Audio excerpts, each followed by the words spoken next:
his job seriously, and he was in no mood to entertain out-of-town callers. I don't care if this man Ferguson is the president's representative. I can't talk to him now. I'm sorry, Harris. All right. I'll tell him.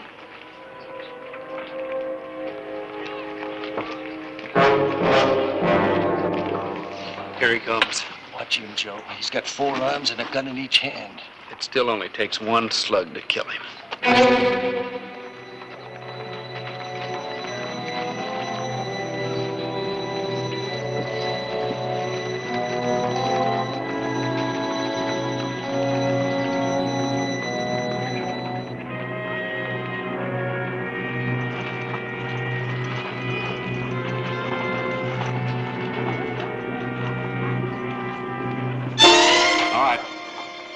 Hands up. Joe, you ain't giving up without a fight after coming here to get him.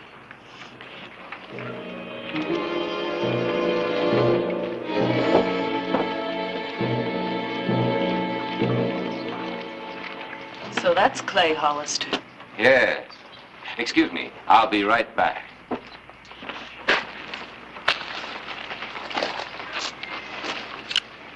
Looking for me, Joe? Not anymore. Who told you to kill me, Big Brother Ed? Good work, Sheriff.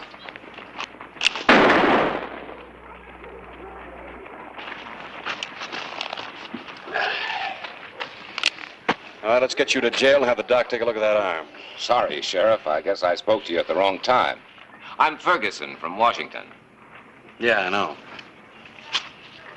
Editor Clyburn told me you wanted to talk to me. That's right.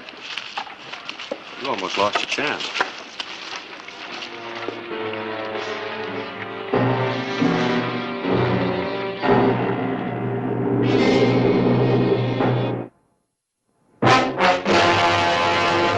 An actual account from the pages of my newspaper, the Tombstone Epitaph.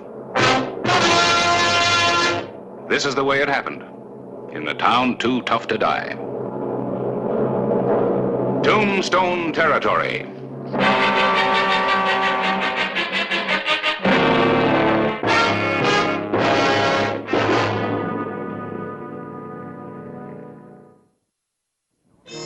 Mid-morning in Tombstone, October 16, 1882. There had already been 1 arrest, a near killing, and the Conference on Crime was in session.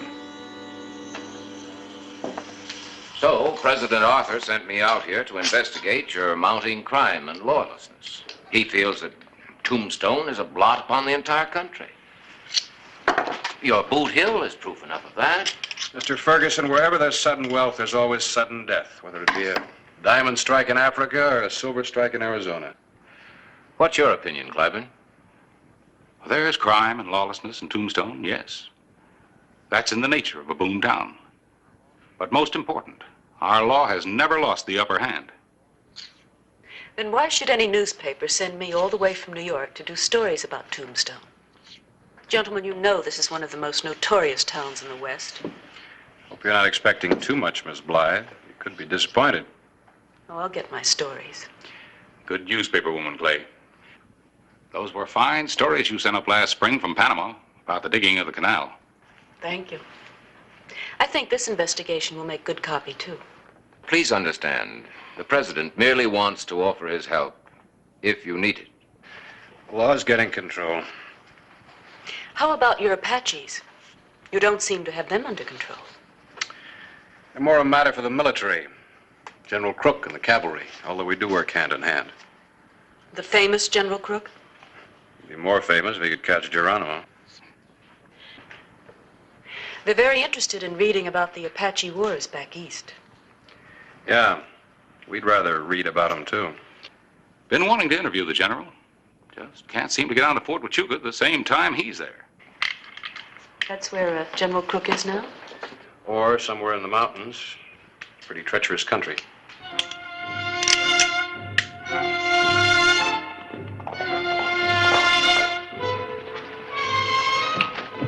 Elizabeth Blythe had come to Tombstone for a story, and she was determined to get it. She rode out toward Fort Huachuca and the dangers of outlaw country.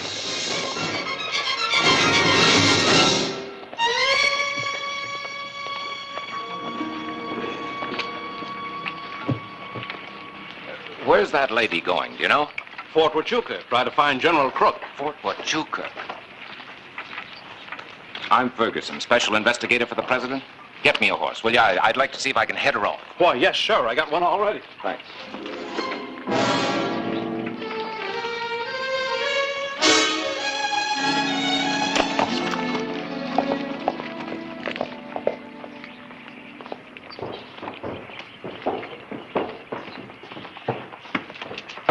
Thank you. Would you give this message to the telegraph operator? I'd like Fort Huachuca to send a cavalry guard to meet Miss Blythe on the road. I sure will.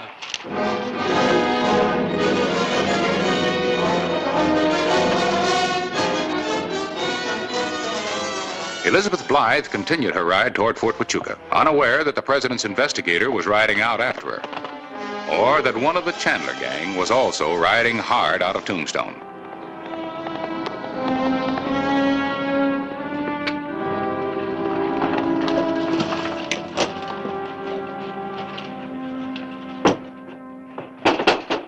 Open up, Ed.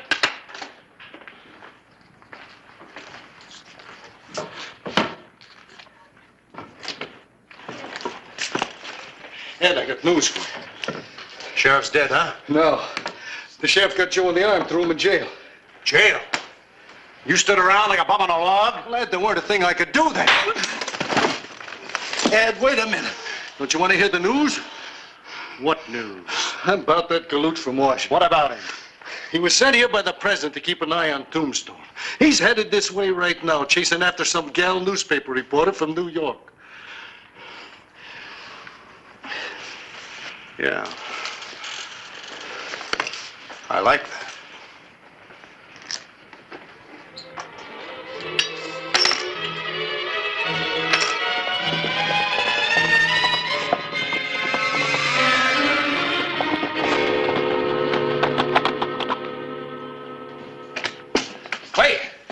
Clay!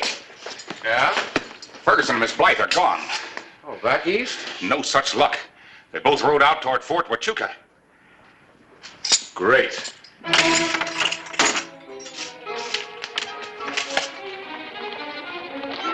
The Chandler gang had a plan to intercept the two riders on their way to Fort Huachuca.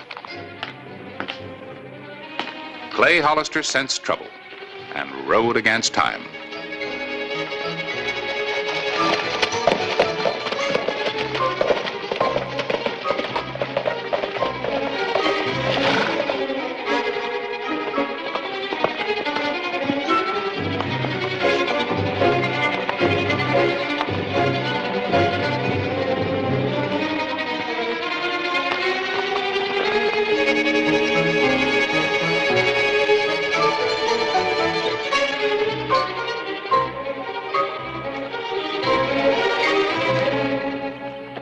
That was a very foolish thing to do, Miss Blythe. You should have told us your plans. Well, I'm not that foolish. If I were, I couldn't have left Tombstone. I'm going on to get my story from General Crook.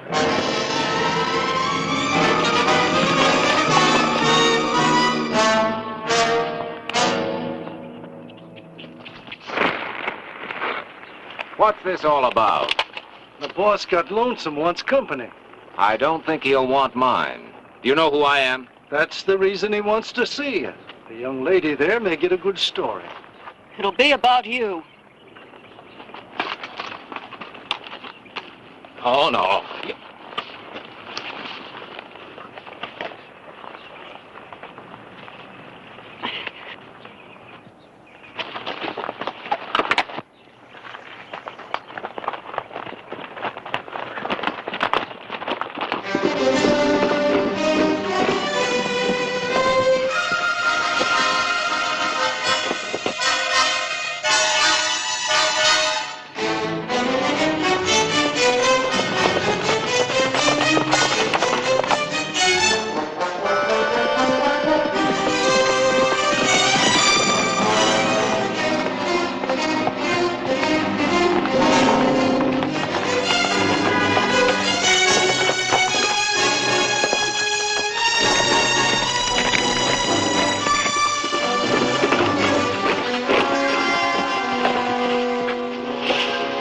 Wait here for me.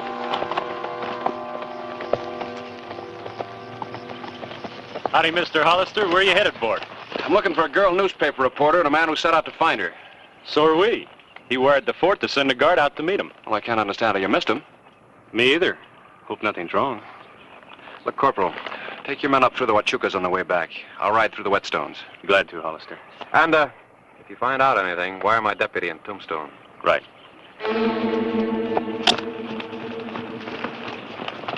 Hello.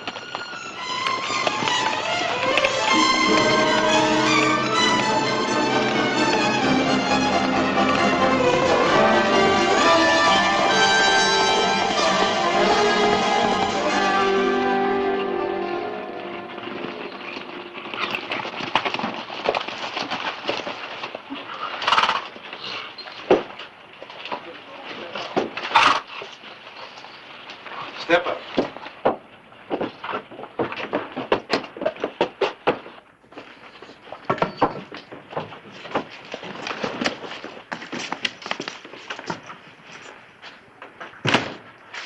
Gonna get a drop by, mister. You too, miss. You'll be doing some dropping yourself. From a scaffold. That's big talk, mister. From an hombre in your fix. He has every right to talk big. He's speaking for the United States government. I know. Sent by the president. That's why I brought him here. I have a small favor to ask of a big man. What's that? My brother's in jail in Tombstone. The sheriff shot him. You're going back and release him. Your brother's in no condition to travel, Chandler. He'll make it. I refuse. Mister, you're in no position to refuse anything. We'd better go back to Tombstone and do as he asks. Not you, miss. You're staying here till my brother shows up. I'm not leaving here without Miss Blythe.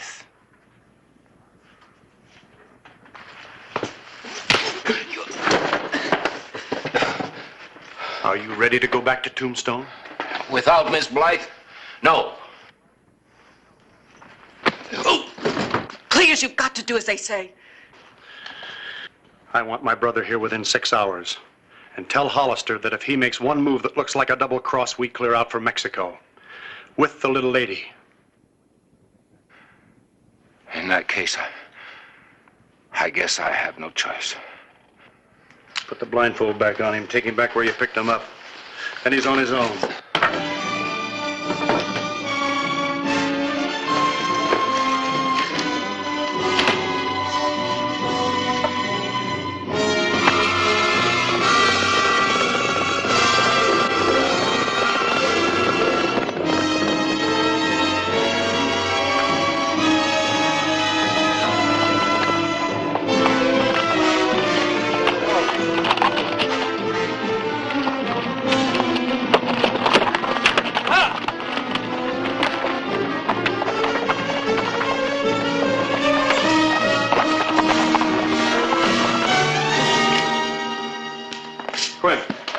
Men together.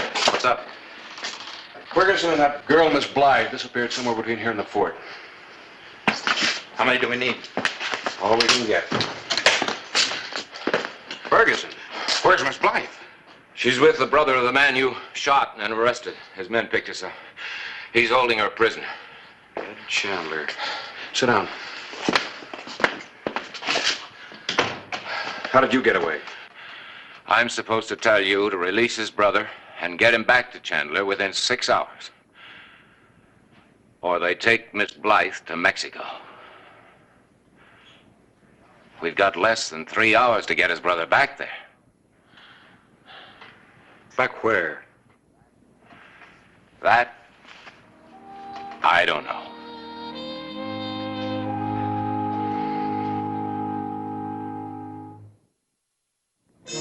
The afternoon of October 16, 1882. The investigator of crime in Tombstone had found some. And had found himself right in the middle of it. I've been trying to get something on the Chandlers. They're suspected of murder, rustling, smuggling, armed robbery, everything in the book. I'll get the men to follow Joe. Maybe we can find him that way. Never mind the posse. Had to just skip over the border with a girl.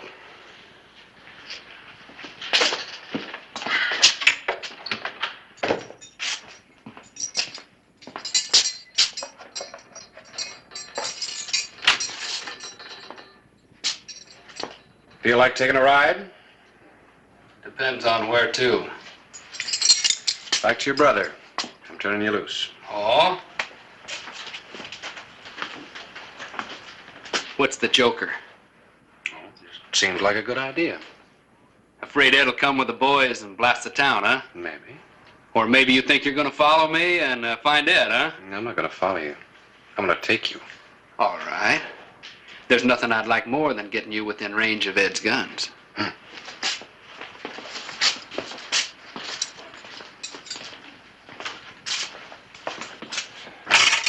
Quint, I'm gonna take your horse. Mine's tired out.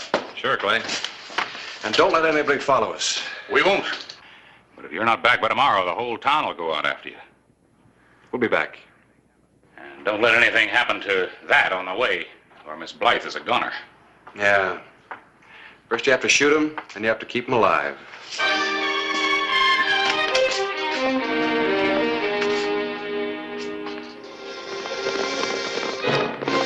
The life of Elizabeth Blythe depended on delivering Joe Chandler before the 3-hour deadline had passed.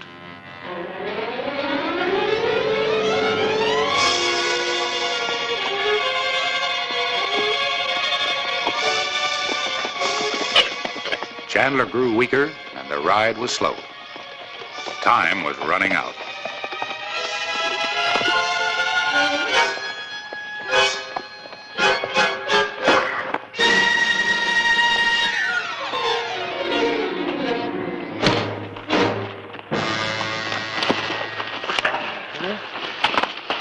Hold it.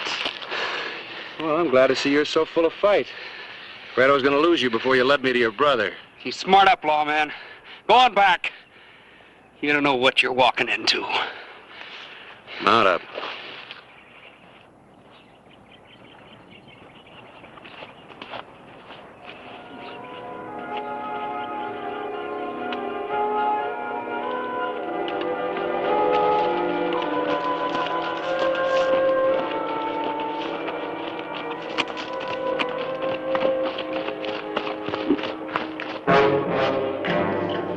I guess we better get ready to ride. Looks like Joe isn't going to show up. You'll find lots of things to write about in Mexico, miss.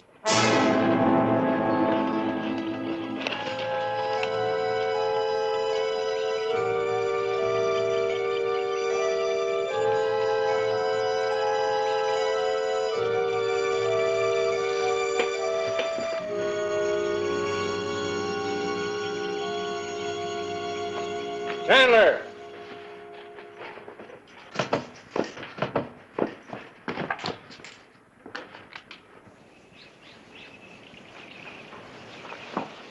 Send the girl out, I'll turn your brother loose. No!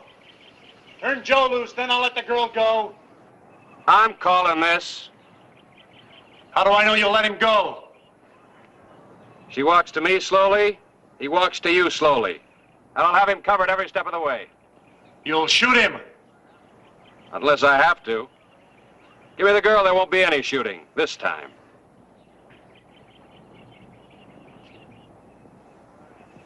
All right.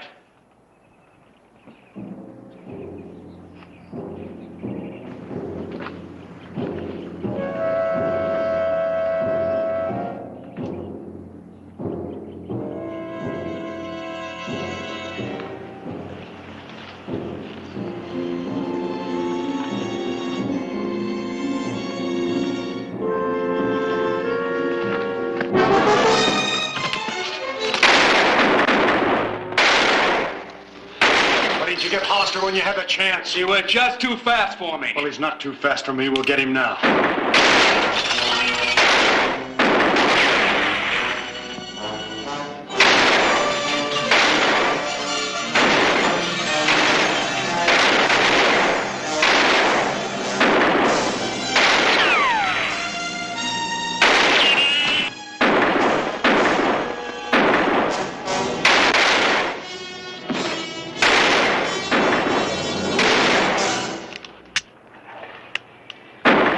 I helped start all this. I'm sorry.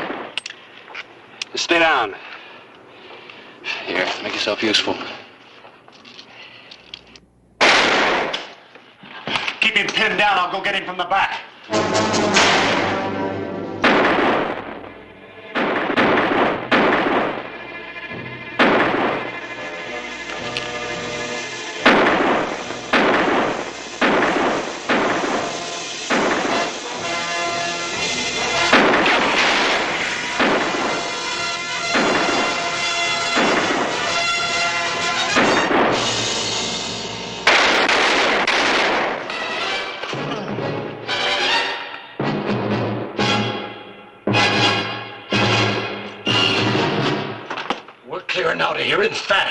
Hey, you're not running out on me when I'm hurt.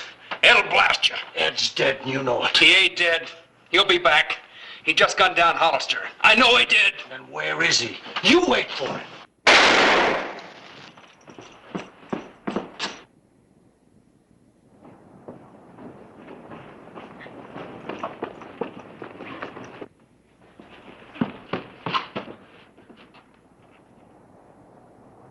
Still a couple left in the house.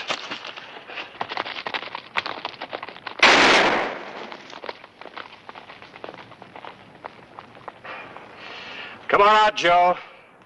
You haven't got a chance. Men are gone, your brother's dead. You're lying. He ain't dead.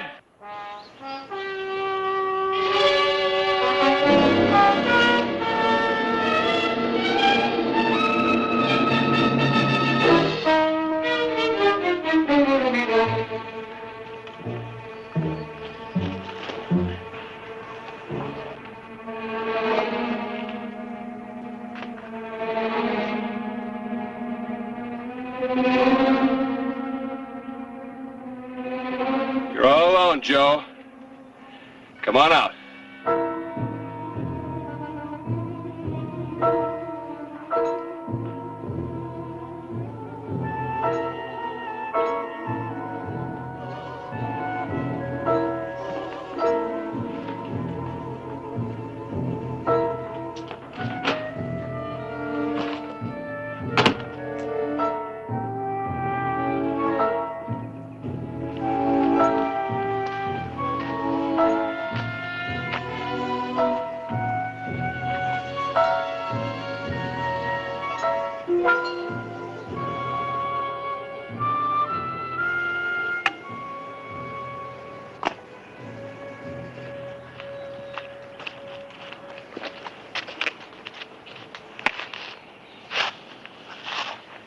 How are you at writing obituaries?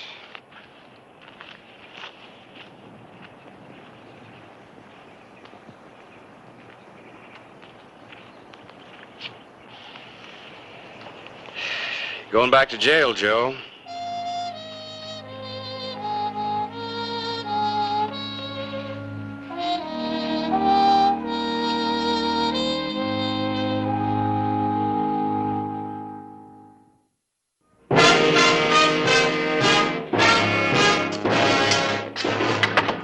How long did it take you to run down Pete and the other one? Wore out 2 horses. But that takes care of the Chandler outfit. I won't need keys to keep the ones up on Boot Hill out of trouble. You don't like your job, Sheriff. I don't like killing.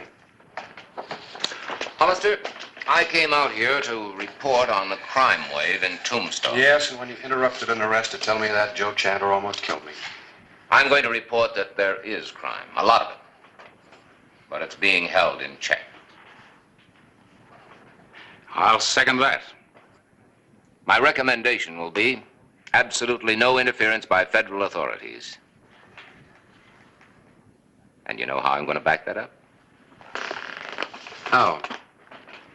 By leaving for Washington myself on the first stage. Mr. Ferguson, have a good, safe trip. Thank you.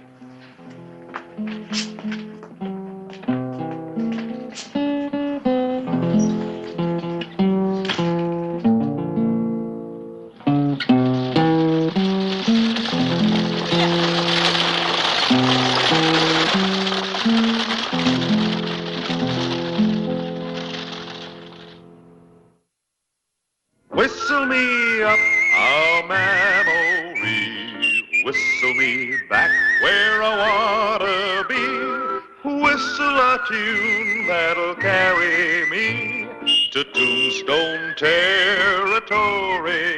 If your past has run afoul of the law, it's a handy place to be. 'Cause your future's just as good as your draw in Tombstone territory. Whistle me up a memory, whistle me back where I wanna be, to Tombstone territory. In town. I just saw him. So? The talk is he's back in town to kill you, since you were the one who sent him up. Well, never expected to catch the two of you together. Must be my lucky day. Oh, Jake, I understand you're going to call me out. Don't listen to gossip, Hollister. I'm not here to kill anybody. Oh? Prison changed you, huh? Yeah. Clybourne, I want to run an ad in the paper. One of those one-liners. Expert wheelwright wants job. You? A wheelwright? I learned it at Yuma. You going to run the ad or not? Sure, I'll run it. I'm all for any man who wants to go straight. And Hollister, if any joker wants to blame me for something again, you know better, see?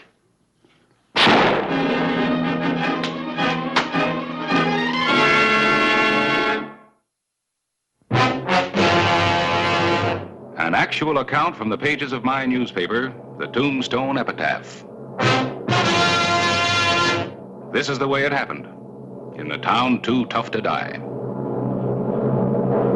Tombstone territory.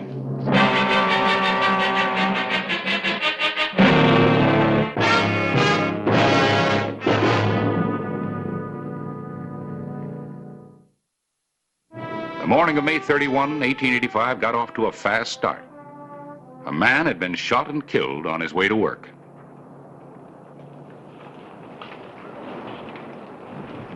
Find anything? Yeah, just that Bert was on his way to work. Killer waited for him to get by and then shot him. Must have stood over there. How do you know? Well, the ground's all mussed up, like he got fidgety waiting. Well, here's a slug Doc Cunningham took out of his back. Not much to go on. Great. Can't be more than a couple of 138-40s in town. Old Bert Henry. Who'd want to kill him? Maybe Harry Dunbar can give us something to go on.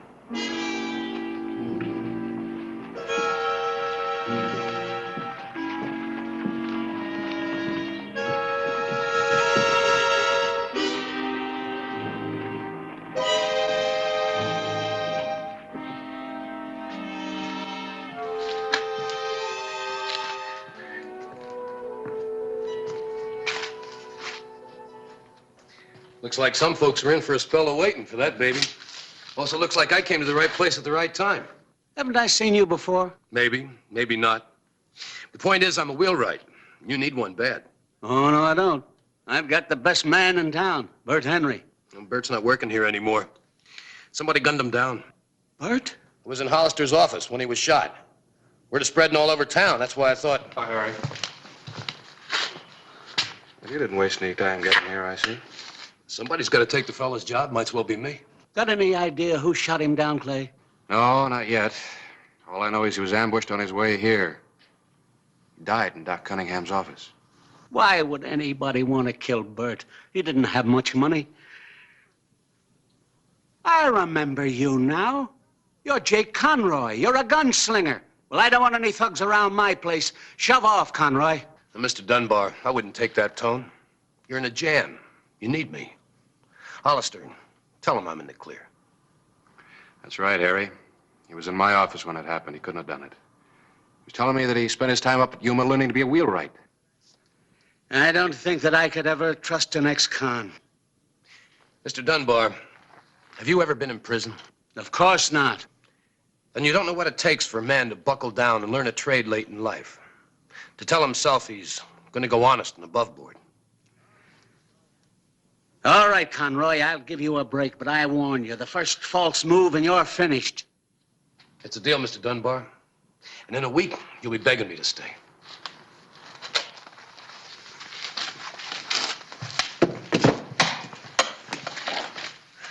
Well, let's see here. Dunbar handles a lot of important business. Stage line, couple 3 mining outfits.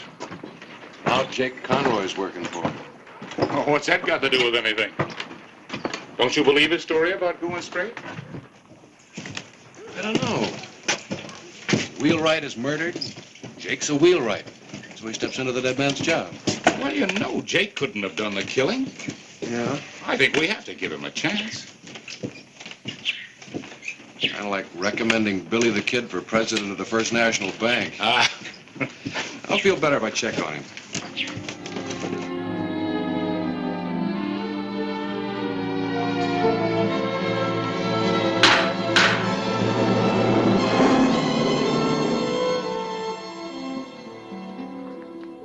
Don't seem warped to me. Looks like a fair to middling job. What do you want? George West been in?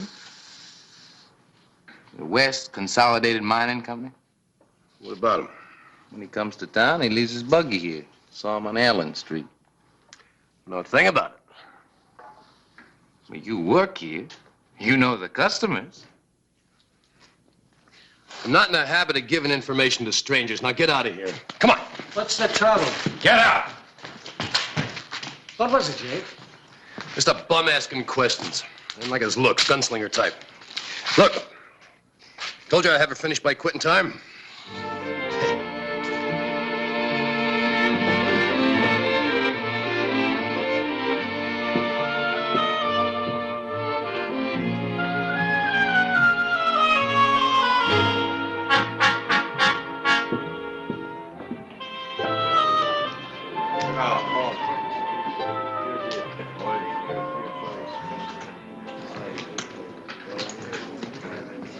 Give me a shot. Hello, Mr. West. How do you do? Bartender, I'll have another drink at the table. Mr. West. Not till I had my say. All right, what is it? Remember me? Holby Jones. I used to be a miner. Before you accused me of stealing silver or before you had me sent to the pen for something I didn't do. Well, this is preposterous. You're gonna pay for what you did to me, All Mr. right, West. head for the street. I ain't packing a gun. You are. I can fix that.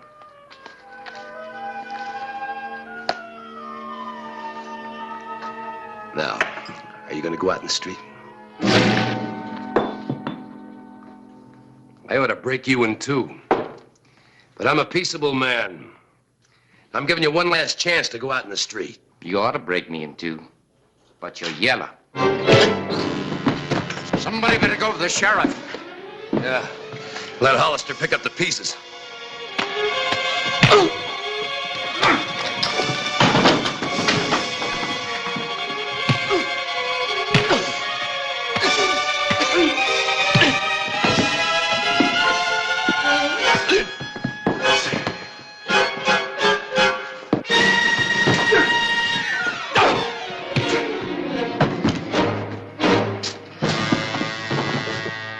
All right, Jake, you're under arrest. What for? I didn't do anything. He started it. I had to protect himself. Don't give me that. Let's go. Just a moment, Sheriff. He's right. That man mistook me for somebody else. He accosted me.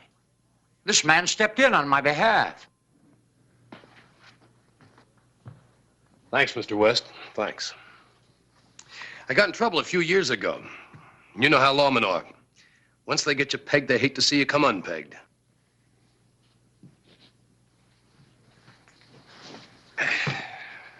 Mr. West, you want to prefer an assault charge against this man? No. Just lock him up and let him sleep it off for the night. Real high and mighty, ain't you, Mr. West? Let's go. Good man, Hollister. The best. Guess I'd be suspicious of everybody, too, if I had his job. I'm grateful to you, Conroy. If ever you need work, come around and see me. Thanks. But I'm working for Harry Dunbar right now. I'm a wheelwright. Wheelwright? I noticed that buggy of yours. Anytime you want it fixed, bring it around. I'll treat it right. Be seeing you, Mr. West. Conroy, your gun. No, thank you. Don't know why I wear it. I guess we've got to protect ourselves in Tombstone. We found that out. We did find it out. Thank you.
sure like to get my hands on whoever did that. You better report it to Hollister. I intend to. First, I have to be sure if you can repair it. You gotta make it like new. It'll take a while. Now, how long? Well, the rest of the day if I rush. I have a payroll I have to get out to the mine. And Dunbar can lend you a rig for that. And then when yours is fixed, I can return it and pick up the other buggy. Fine. Fine. That's real service. My pleasure. Now let me handle this and you go get Hollister. Maybe he can nail that vandal. Right.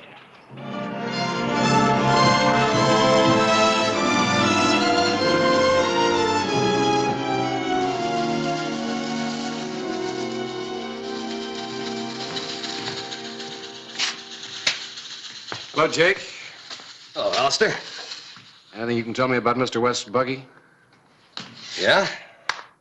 Two spokes busted, done with something heavy, I'd say, like a sledge. Straight grain dash. Nothing but the best for this job. You know who did it, of course.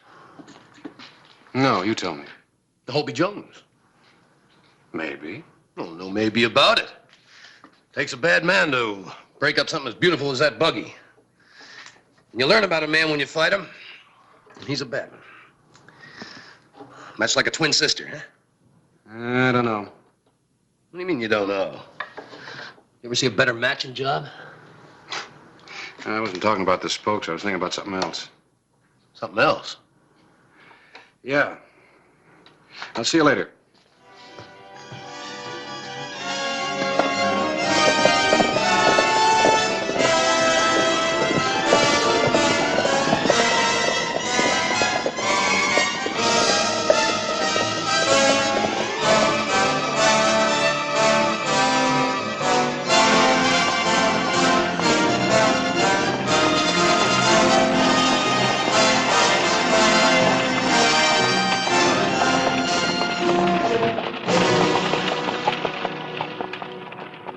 Save the leather, hop in. It's about time. You come by way of Tucson. Not there, on the floor.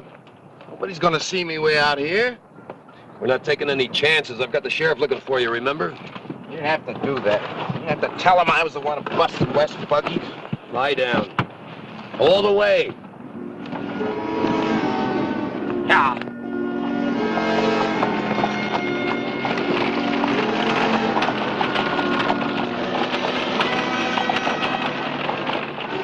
Boy, this is sure a sweet running chariot. Just another buggy. You ought to be glad everything's running so smooth. It ain't a bit smooth down here. Oh, just think of Mexico. Wine, women, and money. We'll be living like a couple of caballeros. I still got lumps from that fight. I've had the dirty end of this job all the way. That's because you're not educated. You should take up a trade like me.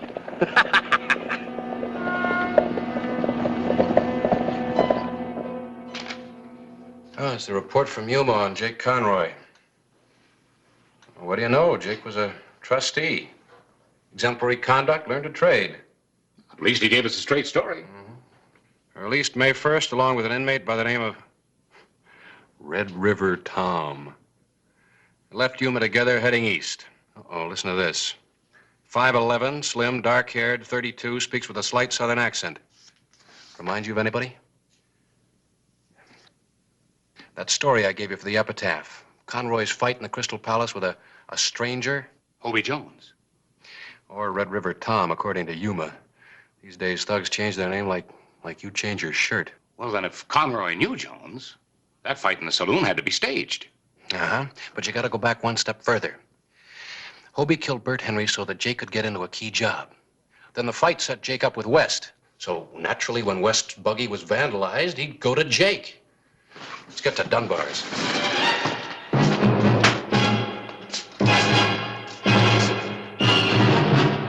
Harry, where's Jake?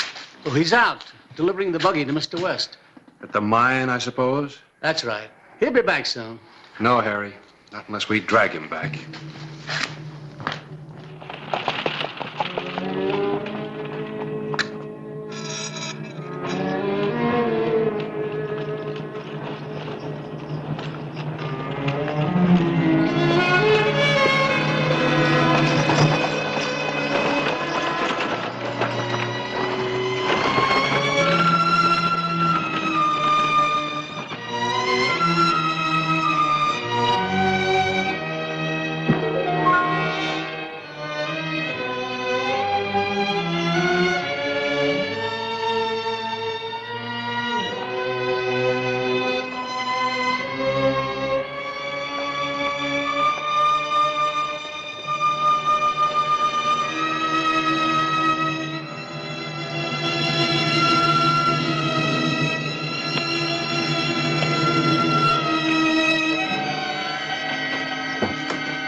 Hello, Mr. West.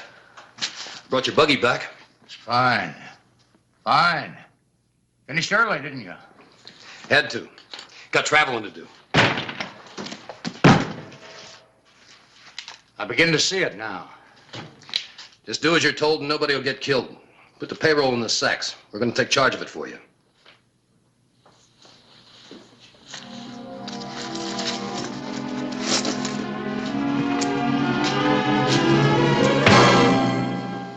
That wasn't necessary. Yes, it was. Truss him up, Hobie.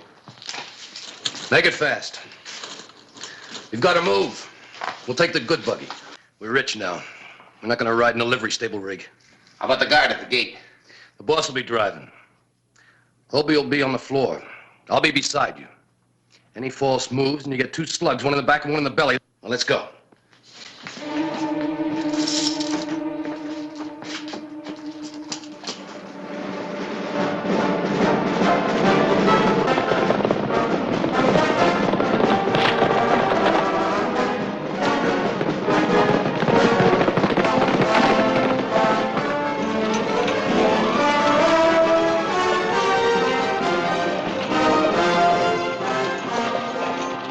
All right, Mr. West, you can pull up right here.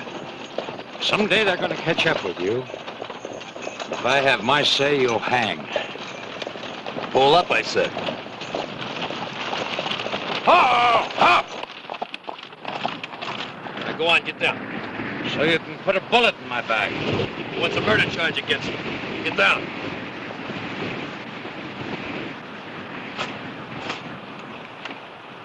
Now start hoofing it.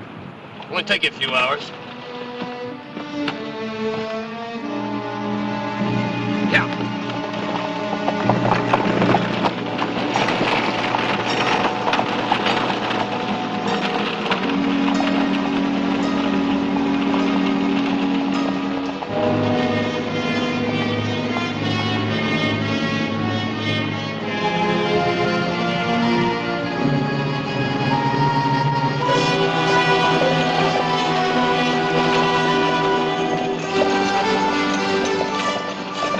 We hit, we better trade this tramp for a pair of fast horses. Get rid of this fine buggy? Not a chance. Running out of road. Look, I know what I'm doing. Once I drove a herd down this trail, clear to Mexico. When the guard gets to town, Hollister will be aboard the fastest horse he can find. Look, who planned this? You did? Everything's gone fine so far, huh? Yeah. All right, then.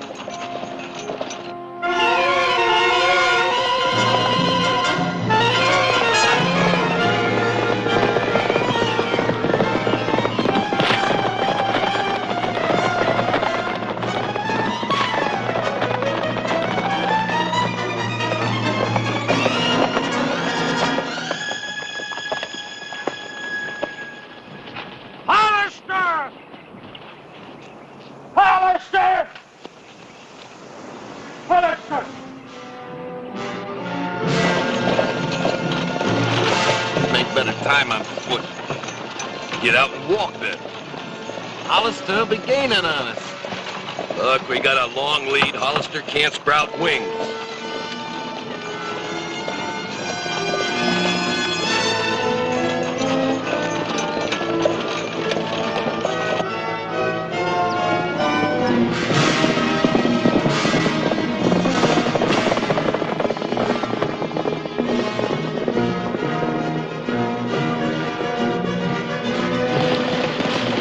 This is more like it.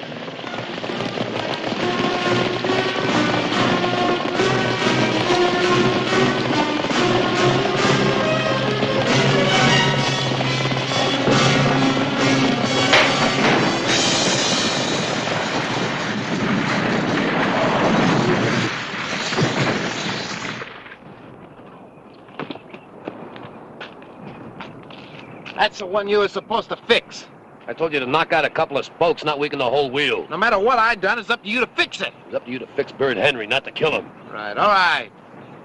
We're just jabbing at each other. We gotta get out of here.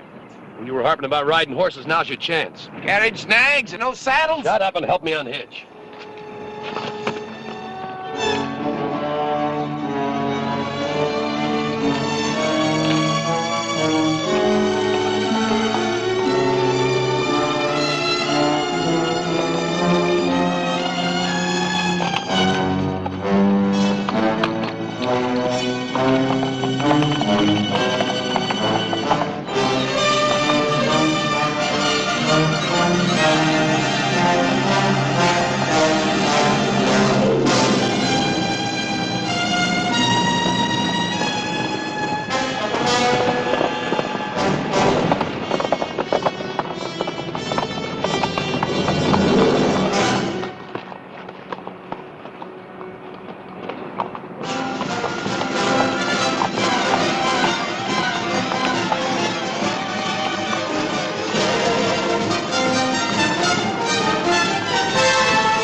Get down!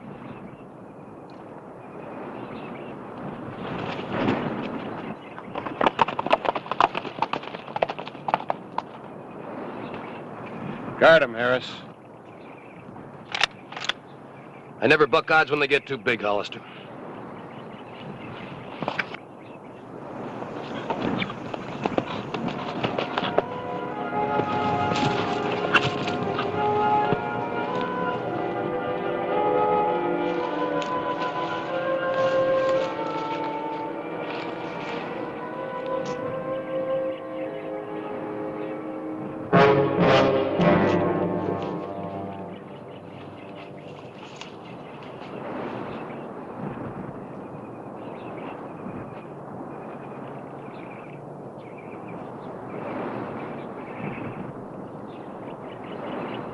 He's dead. Too bad. 3 men could do a lot with 50,000. How about splitting it 3 ways? You can never make it come out even that way, Jake. Harris, get his gun.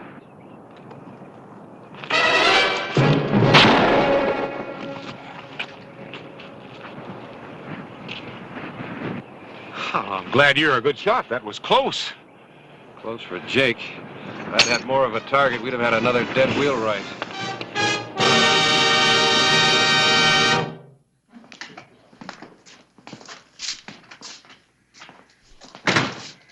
Hold it here. That judge hauled off and threw the book at me. You got off easy. You deserve the rope. Yeah? I'd be in Mexico right now buying and selling judges like him if it hadn't been for that buggy wheel. Cheer up, Jake. Takes time to make a master wheelwright. You'll have that time up in Yuma. The rest of your life.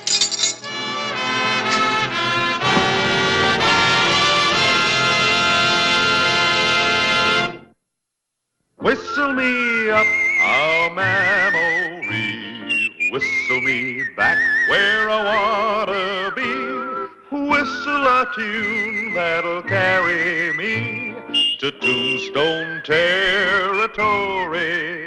If your past has run afoul of the law, it's a handy place to be. 'Cause your future's just as good as your draw in Tombstone territory. Whistle me up a memory, whistle me back where I wanna be, to Tombstone territory.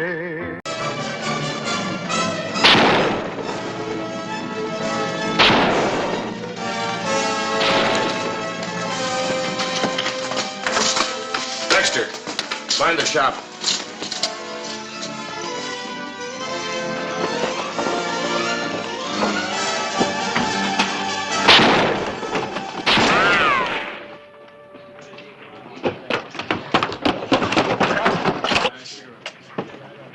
I've warned you before about Yehu in this town, Buckhorn. Don't you bluff me. I caught that Indian stealing horses from the mission. That's Little Hawk, one of Father Miguel's most trusted Indians. No more he ain't. The Padre was with me when we spotted him stealing the horses. No. I do not steal mission horses. Shut your lying mouth. That's enough. If Father Miguel caught him, it looks like an open and shut case, Hollister. You've had too much horse stealing from renegade Apaches lately. Why don't you do something about it? Little Hawk isn't riding with the renegades anymore, Mr. Griffin. So he says. But we have two witnesses. Just Buckhorn here and Father Miguel. You believe the Padre's testimony, don't you? I will, when I hear it from him. We ain't got time for that, Hollister. What we need around here is a sheriff that knows what to do with a rope when he's dealing with horse thieves. The circuit judge will be here in 2 days. Little Hawk will have his trial then.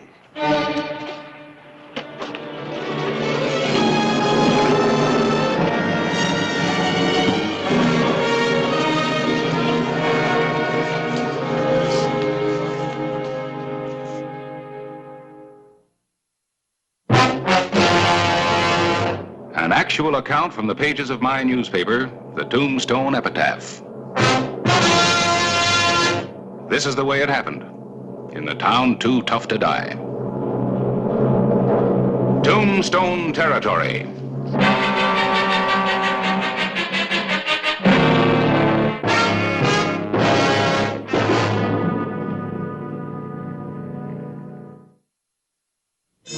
The morning of April 27, 1880 had gotten off to a typical Tombstone start. Gunfire had greeted the day. But this time, nobody had been killed. Thus far. You're a lucky Indian, Little Hawk. Buckhorn's a good shot. We're lucky, too. If that gunslinger had killed Little Hawk, we might have had some real Indian trouble. Yeah, we might not be out of the trouble yet.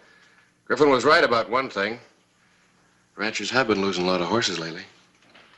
I tell you again, Sheriff Hollister, I do not steal mission horses. I was only taking them to better pasture. We'll see. It is the truth. Buckhorn lies. Somebody's lying. I gave my promise to Padre Miguel to try to learn the good life. I would not take back that promise. I would be what the white men call an Indian giver. That's right, Little Hawk. You would be.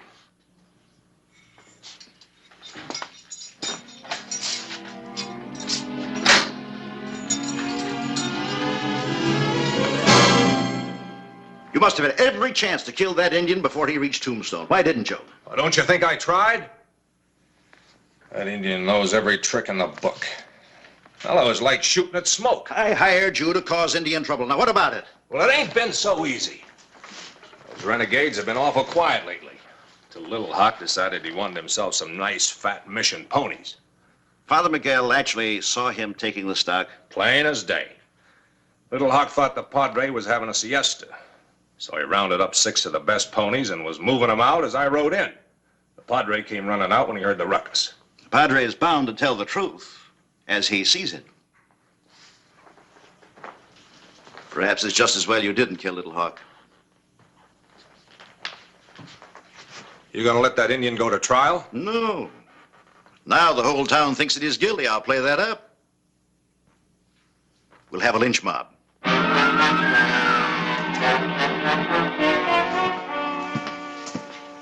I don't like it, Clint. It's too quiet. How do they cool off? In a saloon, Buckhorn's bad enough when he's sober, but when he gets liquored up, look out. Seems a lawyer like Griffin would be too smart to go along with lynch law. Yeah, but he was all for it this morning.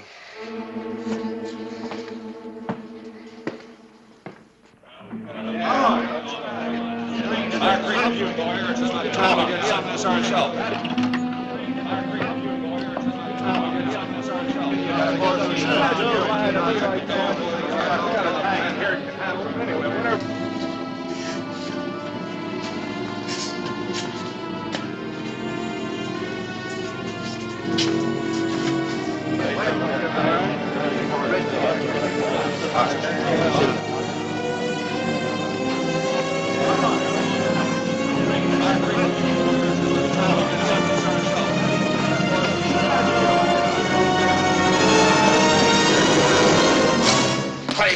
They're coming for him. Griffin and the mob.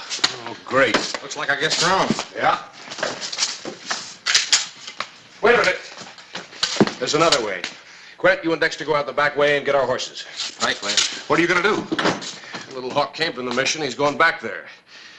You think you can hold him off until we get away? Well, they're not mad at me yet.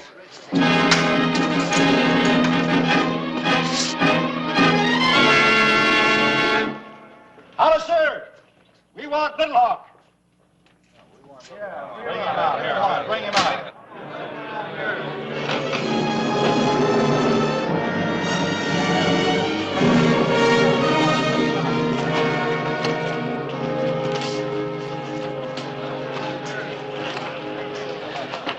Come on, bring him out, Hollister. We're breaking in.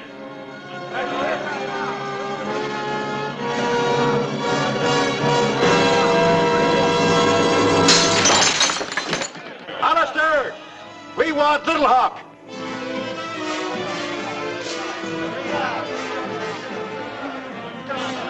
Come on in, Griffin. Nobody's stopping you. All right, men, let's go.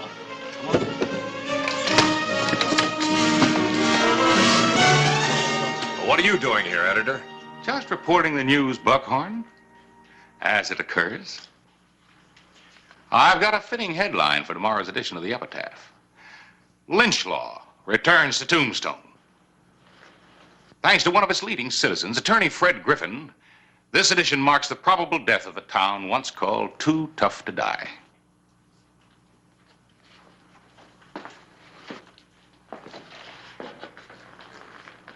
Get out of the way, Clyburn.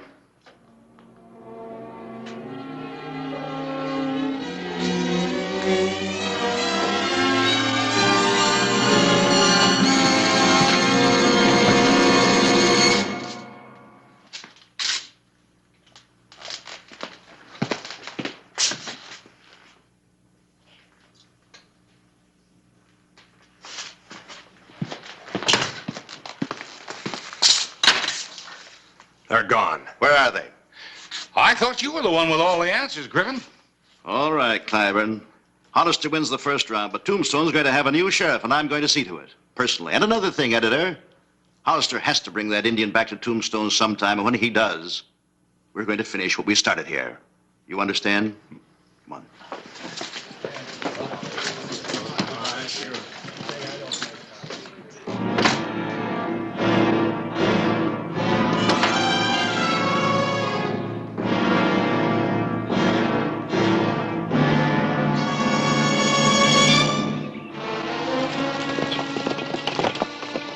Sheriff Clay Hollister knew Indians.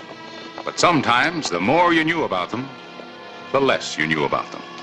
He was taking no chances with Little Hawk. I think I'll let Quint have one of the reins going through the mountains. Wouldn't want that horse to run away with you. Could be hard to find.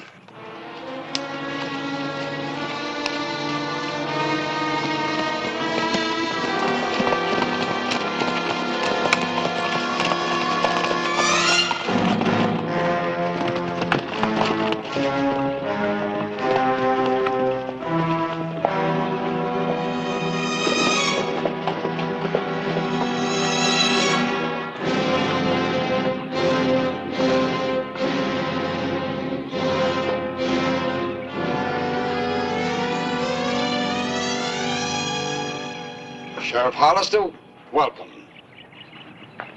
Sanctuary, Padre. Padre, help me. In Tombstone, they shot at me. They put me in jail. Yes, I have heard. But these are our good friends. We are, Padre, if Little Hawk's innocent. Otherwise, you'll have to pay. But I did not steal the horses. I was only driving them to better pasture.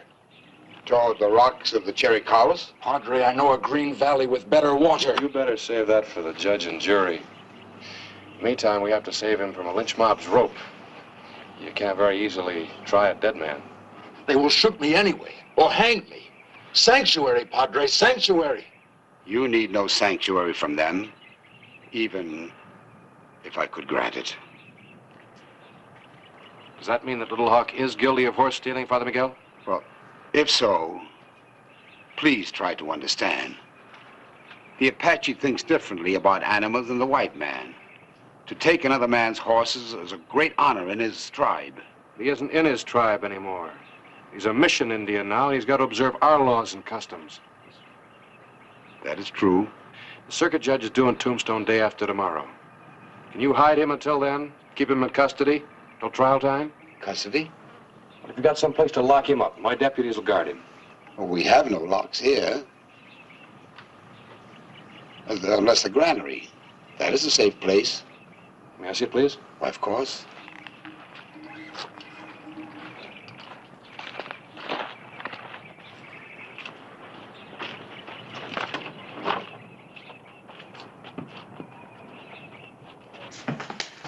This is the only door with a key. Without it, my Indians would eat all of the grain in one day. I guess we all have our troubles, Padre. Yes. Little Hawk, I'm holding you here until your trial. Thank you, Sheriff Hollister. I will not forget what you have done. Yeah. Just don't give the Padre any trouble. And make sure I'm leaving my deputies here. They will be welcome guests. Thanks, Padre. In case you need them.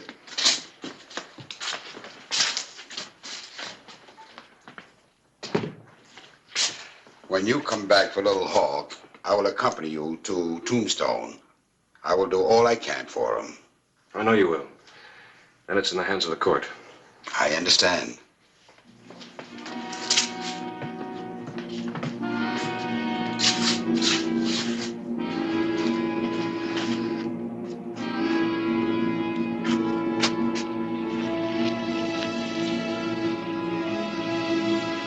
Sheriff Clay Hollister started his long ride back to Tombstone. For the time being, he had saved a life. That was one of the sheriff's sworn duties.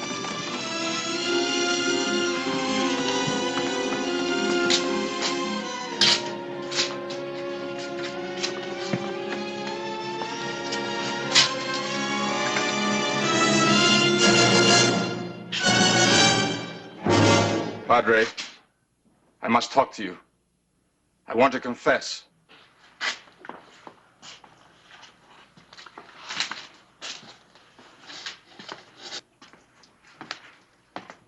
Yes, my son. Padre, help me. Tell the judge you were wrong. That I did not steal the mission horses, but was driving them to a better pasture. Well, it will be up to him to decide if that is true. I will help you all I can at the trial. There will be no trial, no judge, and no rope. Drop the gun! Drop it! Drop it or he dies! Move!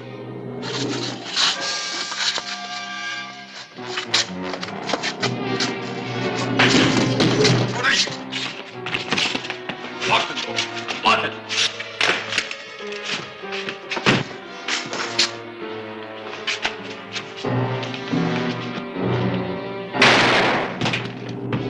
No, Joe!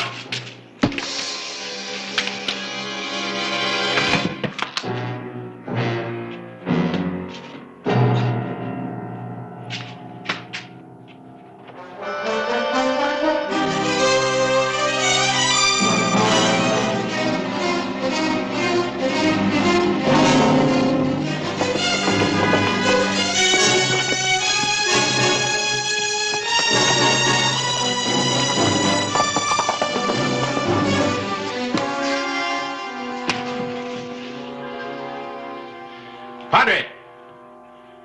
Padre! The keys. The keys, Padre. Right there on the floor.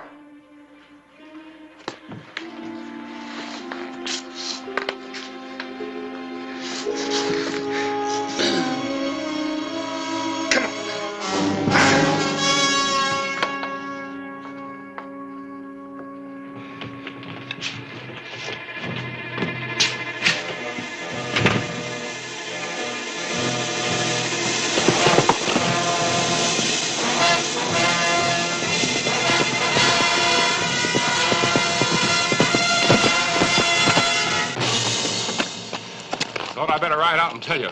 They're after your scalp in town. They want a new sheriff. Who's they? Griffin, Buckhorn, and the mob?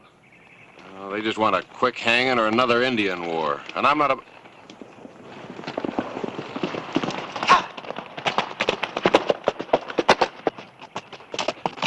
Little Hawk, he escaped. Shot Dexter and knocked out Father Miguel. He said he wasn't an Indian giver. Let's go.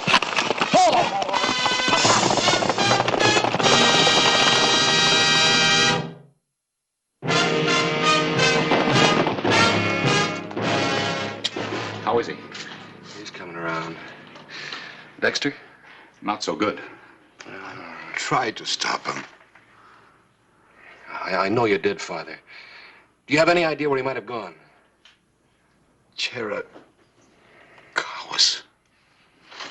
Quint, you got those handcuffs? You and Harris hitch up a wagon. Take Padre Miguel and Dexter back to town. Right, Clay. What about you? I'm going after Little Hawk. Man, are you out of your mind? You can't go up there alone. That's Indian country. There's just one Indian I'm worried about. You'll be riding into a trap. He'll shoot you before you even know he's anywhere around. Now, look, I'll go back to Tombstone and pick up a posse. And... Who? Lawyer Griffin and that lynch mob that are out after my hide? No, thank you. Clay, remember, he's got 2 guns. Yeah? So have I.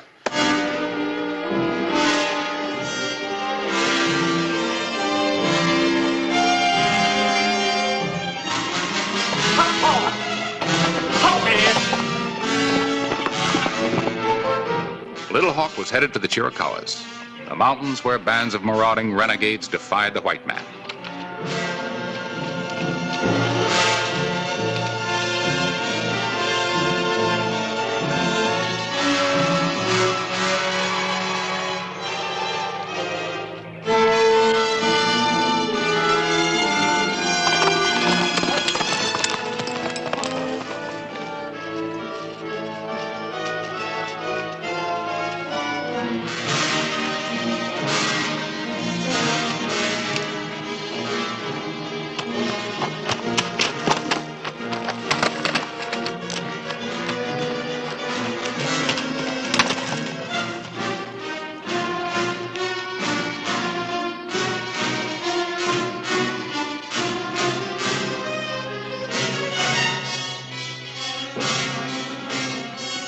Sheriff Hollister continued a relentless pursuit. Little Hawk finally arrived at a vantage point in the mountains where he could rest and wait and kill.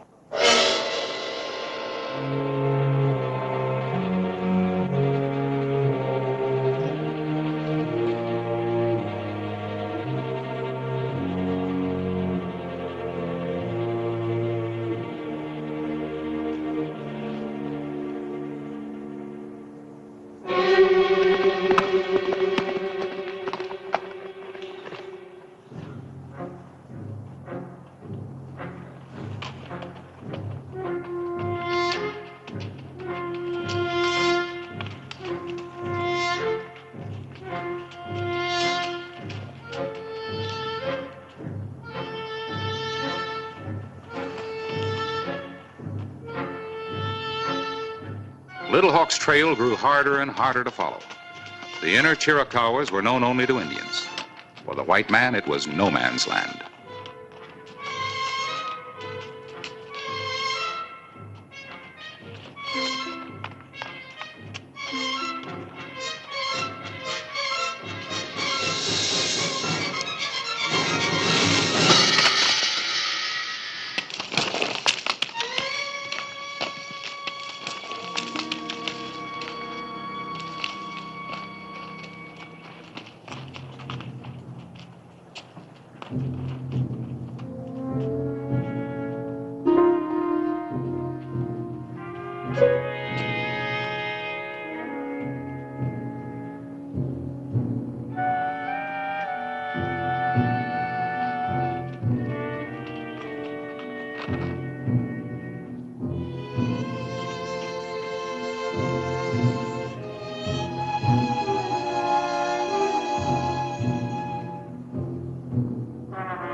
drop the gun.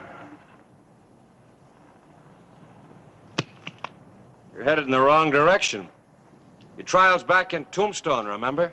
Where they can't wait to hang me. They just might hang you now. It's a pretty bloody trail you left. All right, Sheriff. I will go with you.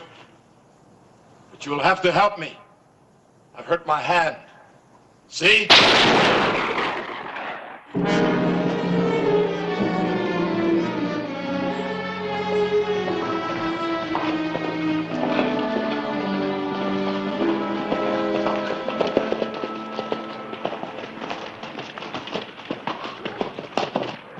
So you decided to bring him back, huh, Hollister?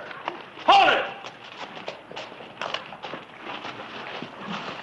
You want me, Buckhorn? We're not taking any chances this time, Hollister. We're all agreed there's gonna be a hanging. Now. So I'm taking that horse thief and killer.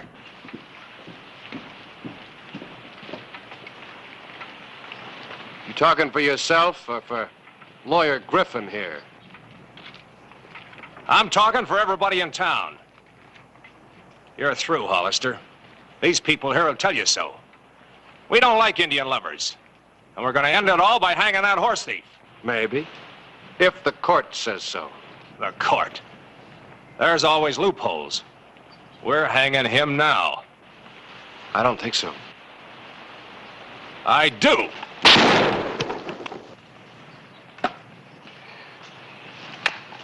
Looks like Little Hawk's gonna have some company in jail. Hey, aren't you gonna do something, Griffin? Come on, Buckhorn. Oh, wait a minute.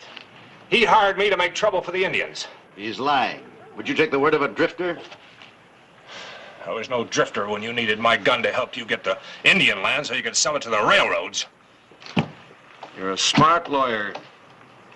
You should know the penalty for persecution and fraud, not to mention inciting a lynch mob. Will you join us, Mr. Griffin?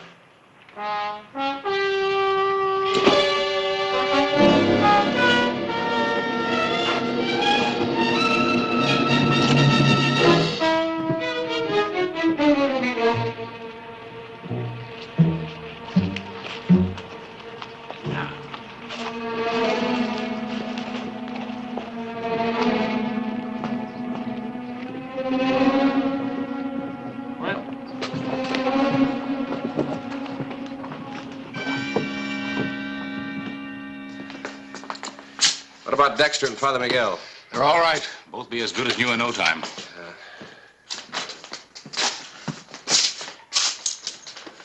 What do you think will happen to Little Hawk? He'll be tried.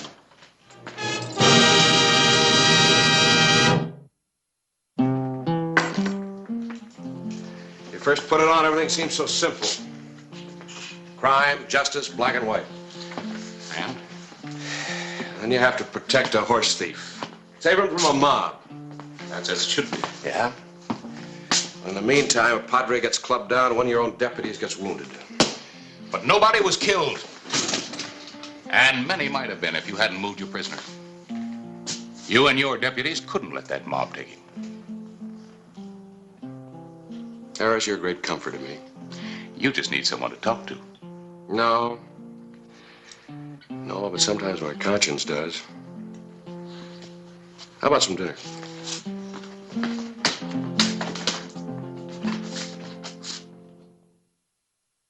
Whistle me up a memory, whistle me back where I wanna be, whistle a tune that'll carry me to Tombstone territory. If your past has run afoul of the law, it's a handy place to be, 'cause your future's just as good as your draw in Tombstone territory. Whistle me up a memory, whistle me back where I wanna be, to Tombstone territory. Shocking ones.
$3, old boy. That should pay for running that item in your paper. Ronald Cedric Browning, 33, esteemed citizen of Tombstone since 1880, died Tuesday of gunshot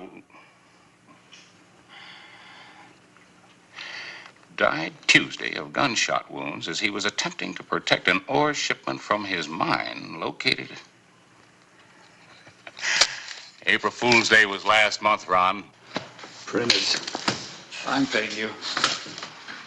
Well, I can't print anything that I know isn't true, Ron. Now, why don't you take your $3 and go over to the hotel and get yourself a room and sleep it off?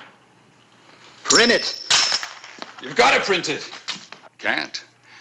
Ron, I'll print your obituary, and it won't cost you a cent. When at least one fact is true, that you're actually dead. Then I'll make it true. Run!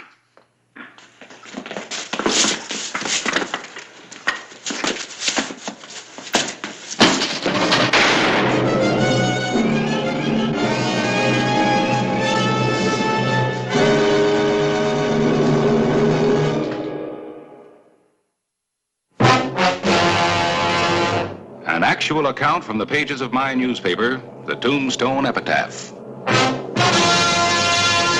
This is the way it happened, in the town too tough to die. Tombstone territory.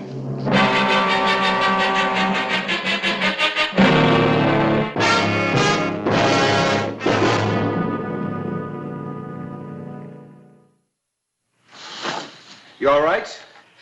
Yeah, think so. One thing's for certain. The ordinary taxpayer sure gets prompt service from our sheriff. Is that Ron Browning? Yeah, he's all in one piece, just passed out. Slug buried itself over there. Why'd he want to draw down on you? He didn't. Was it his gun? He came in here and wanted me to run his obituary. When I refused, he threatened to kill himself. That's kind of funny.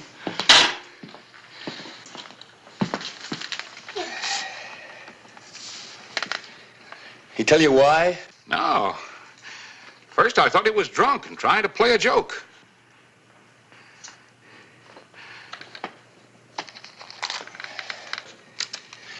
What are those?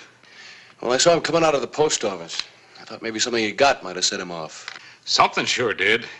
He wasn't easy to stop.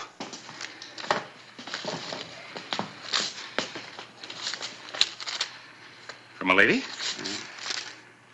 Devotedly gay. No matter how busy you are, 3 years is too long for a girl in love to wait. So I've taken a boat to Boston, and I'm coming to Tombstone to you. Yeah, she arrives on the noon stage tomorrow. If you ask me, you better lock him up till she gets here. Maybe he just doesn't want to see her. More likely, he doesn't want her to see him. Well, I can't jail him for that.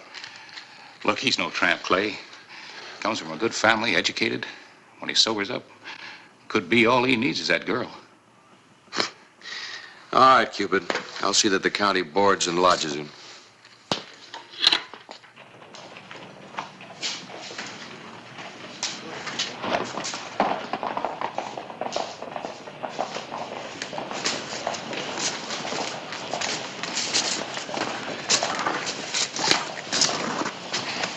Watch the step. Put him in my chair, Harris. Yeah, all right.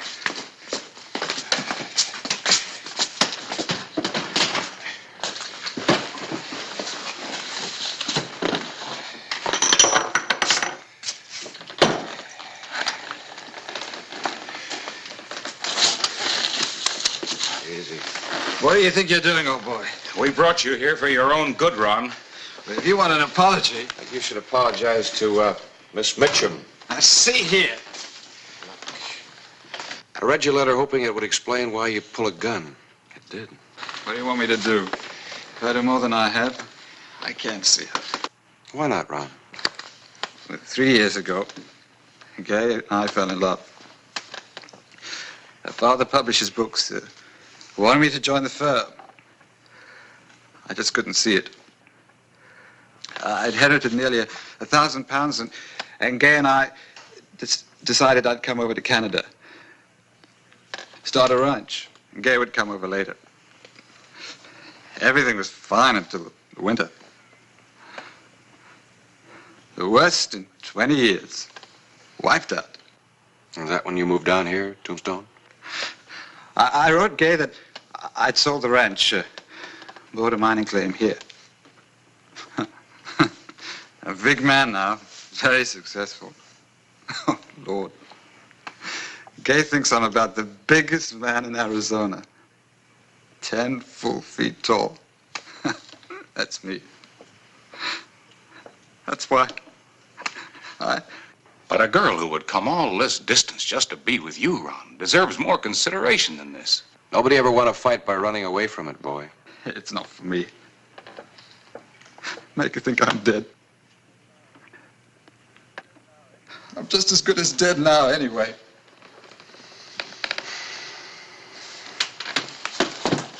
Come on, you'll feel better about it tomorrow. Up you get.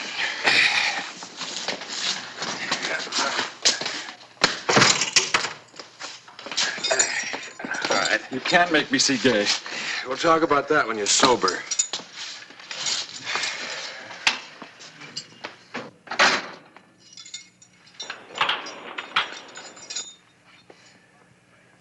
I'm much obliged, Clay, and I think you'll be.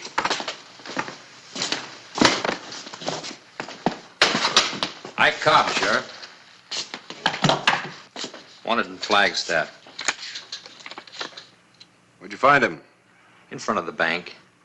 The bank, huh? Well, we'll let him use one of our vaults until Flagstaff sends for him. Better make it quick. I ain't staying long. We'll try to make you comfortable. I'll be comfortable when I shoot that star off your chest and off of every lawman.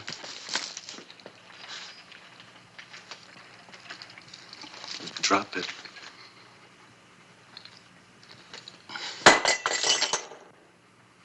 You're tough, huh? I can be. Now, pick it up.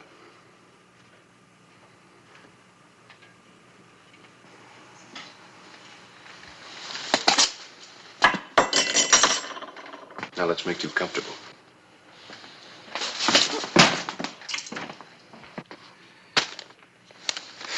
Suit, hat.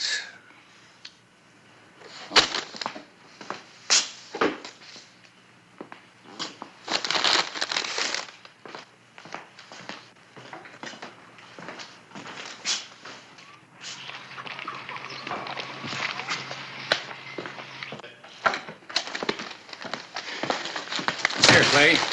You see that he gets shaved and dressed. My confounded press broke down again. Have to get the blacksmith to forge a new part or I won't be able to get my paper out. Is that an excuse for not taking Brownie to meet the girl? I'll be back in plenty of time. Oh, Harris. Moody's in this morning. I don't trust him to handle a razor by himself. Will you ask the barber to step up here and shave him? Sure.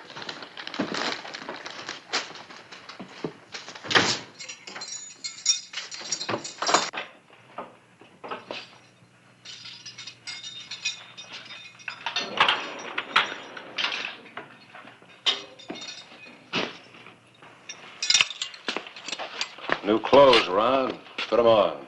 Give yourself a break. All right. The clothes won't make a difference. You know that.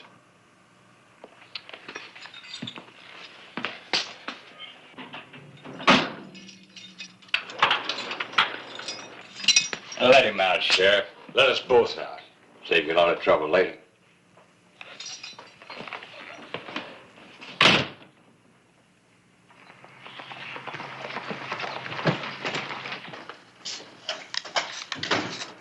Hello, Singh. Customer's all ready for you. Sing Lee ready for the customer.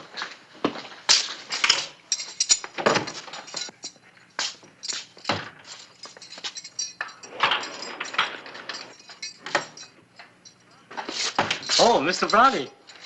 There's some water in that pitcher over by the bunk.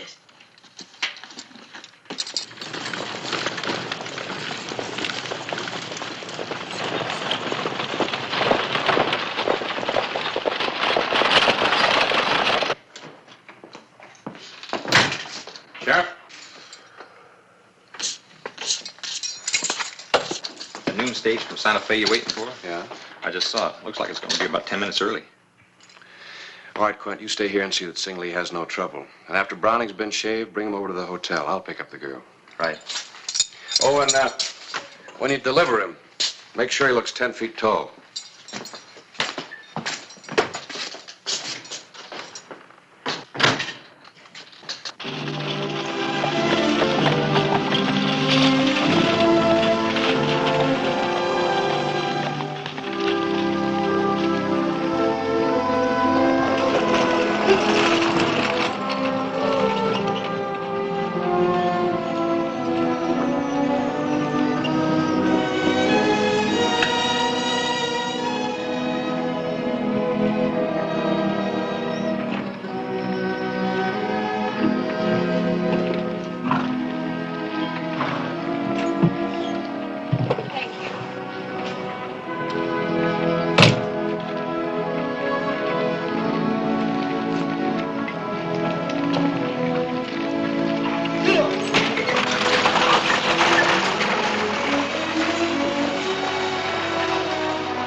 Mitchum?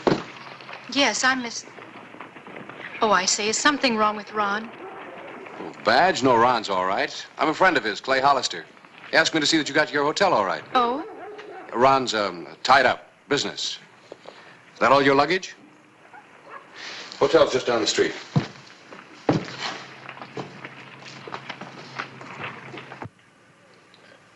Mr. Quint, maybe you better let me take Mr. Browning outside and put him in a chair. Sure, anything to hurry it up.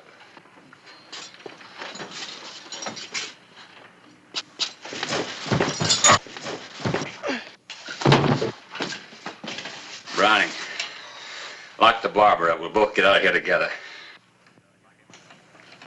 Lock him up, I said. Keys. Hurry it up. Lock him up.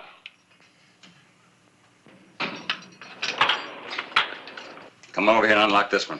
I mean, right now.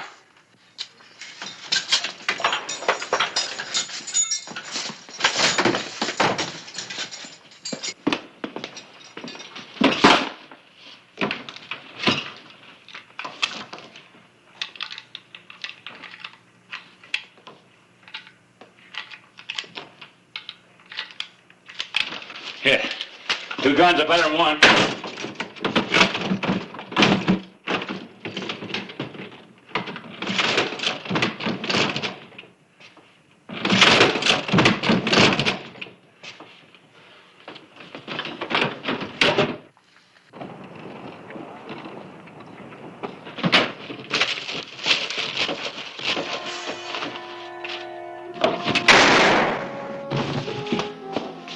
Come on.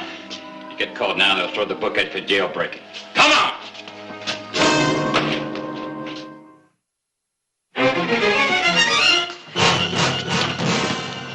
Easy, Quint. Come on. Back over here. You! Get that Cunningham. Hurry it up!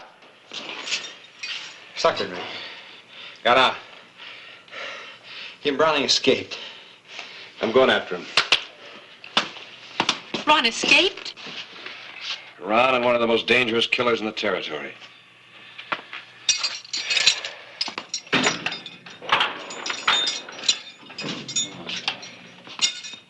The afternoon of May 13, 1882. Tombstone had had jailbreaks before, but this one really hit home. So, now you know all of it. Ron just didn't want you to know how far he'd slipped. I want to go with you, Sheriff. You stay in here, Miss Mitchum, and no arguments. But if Ron were forced to go... Clay, I saw them heading out of town toward the Dragoons. The way they were riding, I think they were heading for Browning's diggings up in the hills. Here's your rifle, Deputy.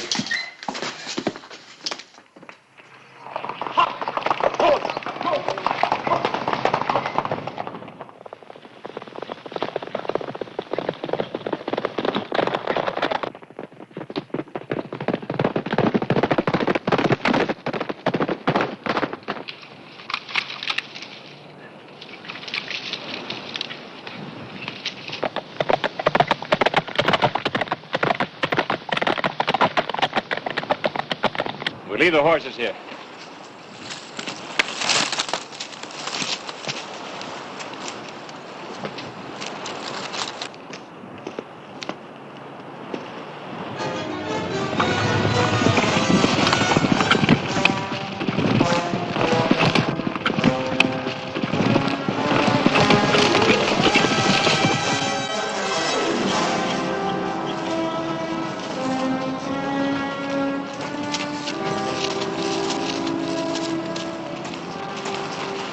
Where's the mine? Up there.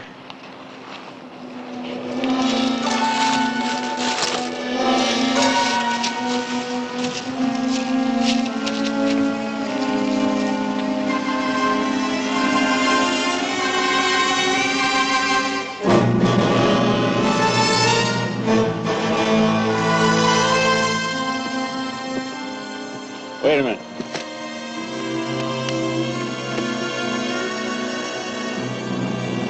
You stay here till I get up in those rocks. And when you see the sheriff coming, you start down slow, holding your arms up like he was surrendering. And you? What do you think? Once they step out and figure they got you, they'll be like clay pipes in a shooting gallery. Now see here, I'll be no party to murder. You'll do what I tell you. Get up! You're gonna get up and stay here for good. Now you stay right here till the sheriff comes.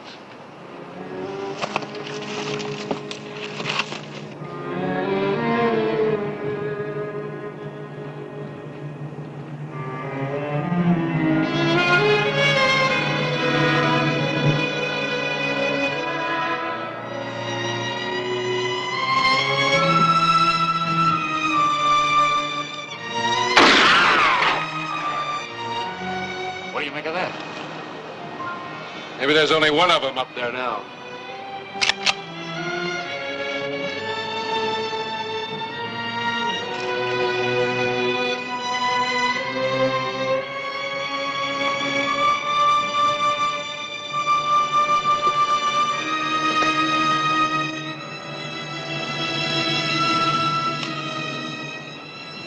You'd be dead now, except I need you for bait. Now you stay put.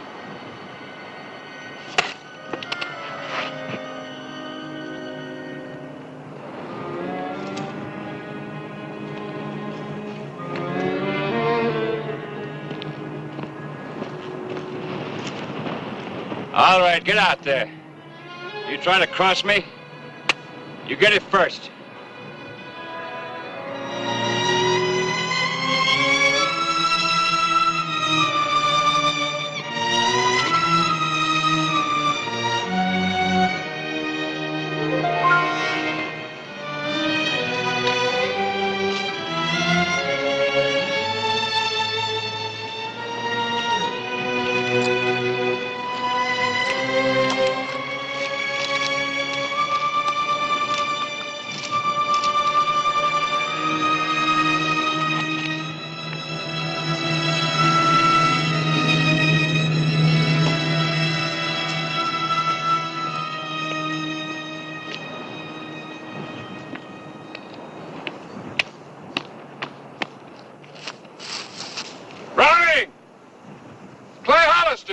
Sheriff! I'm giving myself up. Come and get me. Stay where you are.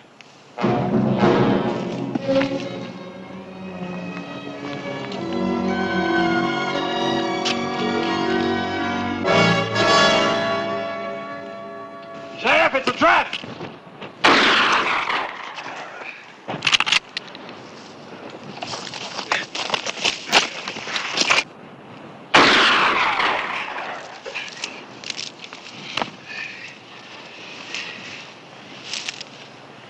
You'd have been better off in jail. He made me go. Take care of him, Harris. I'm going in.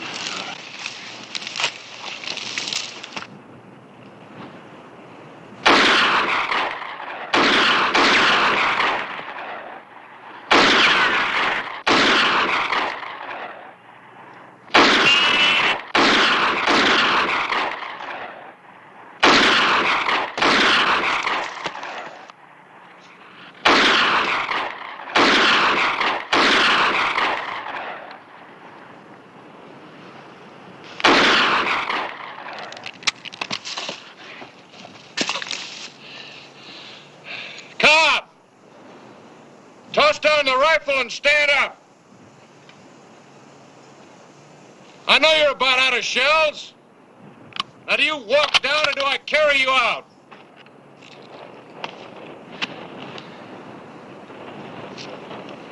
All right, Sheriff. Here's my rifle. Now, come down.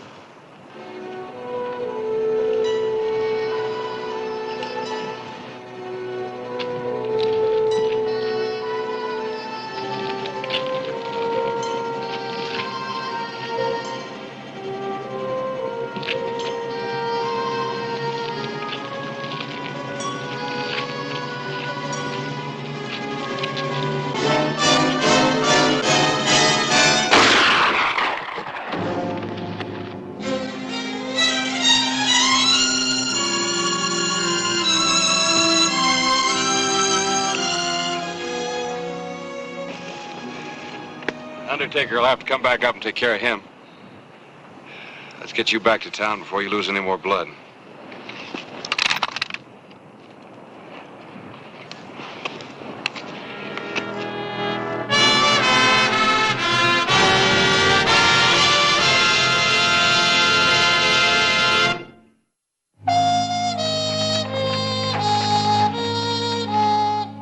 May 13.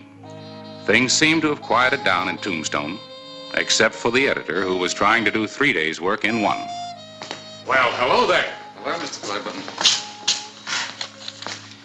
Well, give it to him, darling. Since you refused to publish Ronald's obituary, Even though I coughed, try to make it true. we thought you might like to publish this social item. Ronald Cedric Browning will marry Gay Elizabeth Mitchum Friday, May 15th at St. Paul's Episcopal Church. Well, congratulations. Hi. That what I think it is? Yeah, they're being married tomorrow, Clay. You gonna give away the bride? Oh, I'll let you do that. I've got something to give away to the groom. Well, what is it, Sheriff? Draft for $500 on the Flagstaff National Bank. Oh, Ron, imagine it's more than 100 pounds. Well, it's what a man gets for being 10 feet tall. Reward for information leading to the capture of Ike Cobb. And one of the prettiest girls ever to come to the territory. Thank you, Sheriff. You're welcome. Well, Sheriff, we'll see you tomorrow. All right. Say now, I don't mean to be selfish. Wouldn't you lads like to have a go at kissing the bride? After me, that is.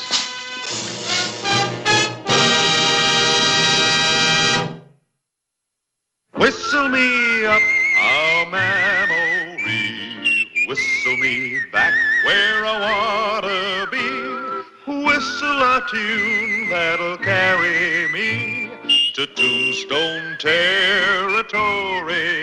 If your past has run afoul of the law, it's a handy place to be, 'cause your future's just as good as your draw in Tombstone territory.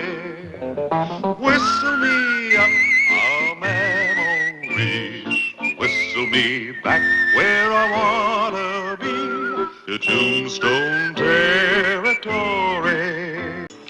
I'll cover you. You'll do what? I'll tend to the horses. Now get out of sight.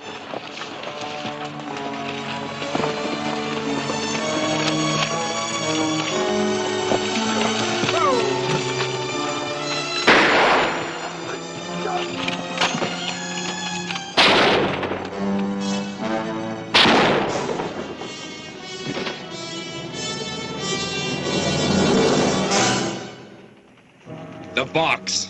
Then keep your hands on those reins.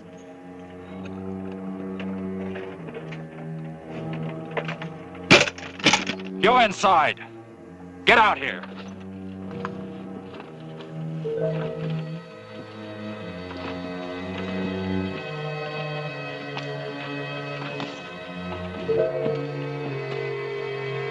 I want everything that folds, ticks, or shines.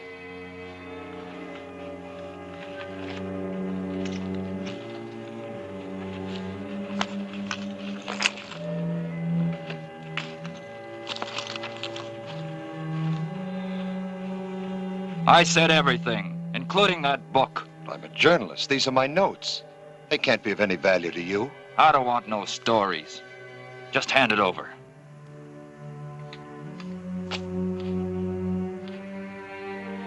Ryder is a man of great curiosity. Might I ask you a question? Ask it. When you spend this for whiskey, does it taste of blood? Any other questions? All right, climb up.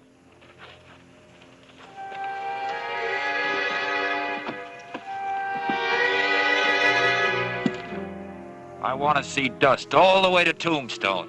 Yeah, Robin,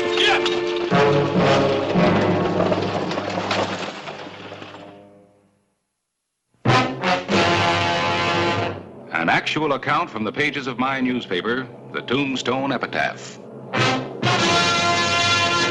This is the way it happened, in the town too tough to die. Tombstone Territory.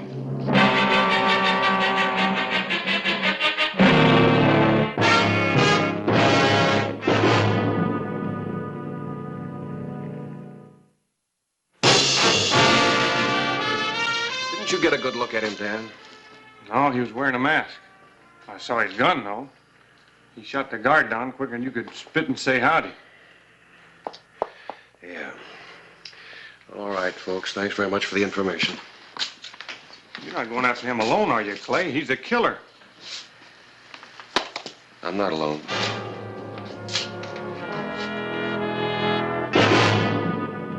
Did you have to pound that gun into my brain? It was your idea, mister, so you could write about holdups and outlaws. All right. Here. As agreed, your fee. Better than we agreed. You got a killing. That guard should cost you extra. There it is, Sam. Crack it open.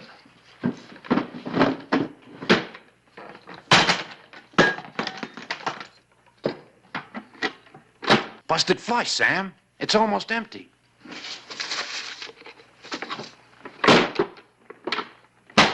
Oh! Sam, you're leaking pretty bad. Yeah. Too fast to travel. I'll need some clean wrappings and medicine. Well, I'll go to Tombstone and get them. They don't know me there. I'll go with you. I want to see how the law works on a stage holdup. Go ahead. You'll like Tombstone. Smoky town. Most every night there's a killing. Sure we can trust him, Sam. Yeah. 'Cause he knows dead men don't write no books. And just take one horse. Like you just found him half dead and picked him up. Let's go.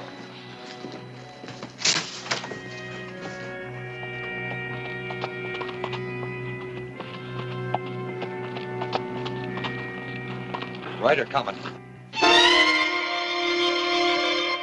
Sheriff, I saw a flash of his badge. Get down and lead the horse. I'll do the talking.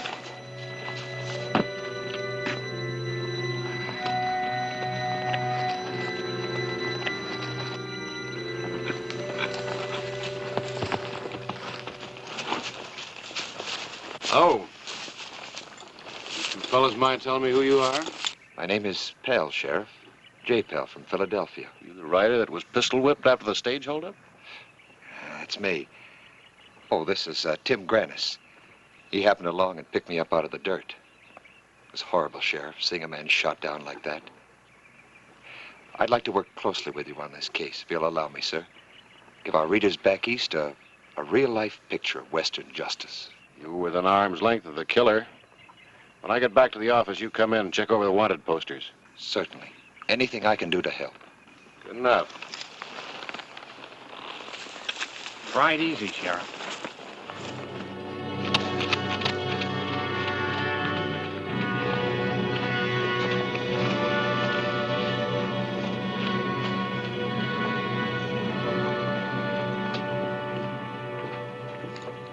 Here's the money for the stuff for Sam.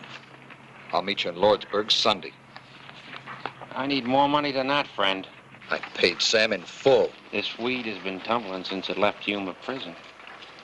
Time it had some fun. Played a little cards.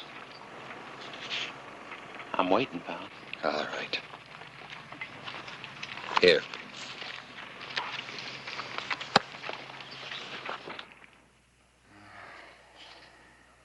Sorry, Sheriff. None of these. Well, thanks anyway. But these are interesting. What we in the writing line call background material. Now, here's an example. Sam Crane, aged 42, wanted for the shooting of 14 men. That's more than most of your top guns. Do you know him, Sheriff? Some. Well, what was he like? I mean, 14 men. Did he have a fast gun? Maybe the fastest? How tough was he, really? He was a killer. Likely still is. I understand he just broke out of Yuma prison with the help of his younger brother. A real-life murderer. At large, out in those hills somewhere. I wish I could meet him. Why? The deadliness, the ruthlessness. That's the stuff legends are made of. It's men with pens, not guns, that make legends, Mr. Pell. That a compliment, Sheriff? No, just a fact. I suppose, Buffalo Bill, Calamity Jane aren't real people. Bill Cody got famous for slaughtering cattle and wearing long hair. Poor old Calamity. But they are famous. For things they didn't do. What they're famous for never happened except in Ned Buntline's head. Little man with a sharp pen and an inkwell full of blood. Oh, Harris. Hello, Clay. You want more complete information on Sam Crane? This is Harris Clyburn, editor of the Epitaph. Writer from back east, Harris, J. Pell. How you doing, Miss Pell? Privilege, Clyburn. Certainly be obliged if you let me browse through your files. Oh, anytime. Come on over now. Oh, thank you. Clay, I just dropped by to see if there was anything new on that stage holdup. Oh, not a thing. Anything else? Nope. Town's got its head on a pillow. Come outside, Ryder, man. I got a story for you. Not now, Tim. I'm busy. Don't pull any of your eastern airs on me. Excuse me, gentlemen.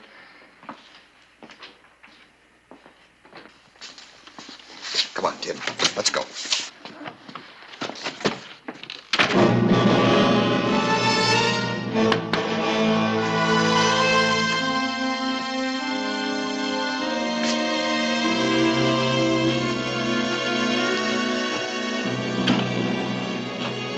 What's the matter with you? Lose your senses? Listen, Ryder, I need money. What for? I don't like the way they play poker in this town. I've been cheated, skinned right down to the white meat, but I got some tricks of my own. All I need is some cash and chips. What you need's your horse. Let's find him. This Hollister's a tough sheriff. Him? Why, he don't know what a man and a gun can do together. Me and Sam, Shut up, we... you fool. Now stay out of that office. Let's get out of town. This boy giving you any trouble, Mr. Pell? Trouble? Well, not at all, Sheriff. I guess I just didn't realize that out west here, when a man invites you to have a drink with him, you don't refuse. That ain't half of what you don't realize. Sheriff, why don't you get your nose out of our business? Now, cool off, Tim. I am indebted to you for helping me today. Here, have yourself some fun. I have an appointment with Mr. Clyburn. That's mighty generous of you, Ryder, man. Back to your pipe and slippers, watchman. See you later, Clay.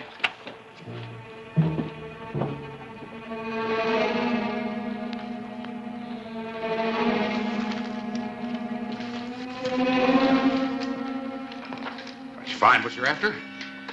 No, I haven't found much I can use at all. Frankly, I'm surprised at your rather colorless reporting. I'm running a newspaper, Mr. Pell, not a paint shop. But Sam Crane's killed 14 men. He can't be the kind of cowardly shadow you've described. He's got to be a dangerous killer. Oh, I didn't say he wasn't dangerous. Cholera, dynamite, and rattlesnakes are dangerous. Well, you mix them together and put boots on it, you got Sam Crane. But it must take courage for Crane to kill. Courage? It doesn't take courage to kill. It takes courage to avoid a killing. Like your sheriff. Tell me this. Has anyone ever done a story on Clay Hollister's life for the Eastern papers? Never? How do his gunfights stack up against Crane's? Just how many men has he killed? Mr. Pell, that's a piece of arithmetic you don't do around here. Not if you're Hollister's friend. What was that? You wanted to see him splashing on the local color? Come on.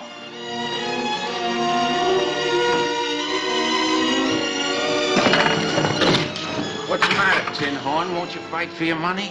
I haven't got a gun. Well, I never saw a gambler yet that didn't carry a gun. Somebody's taken him to some hardware.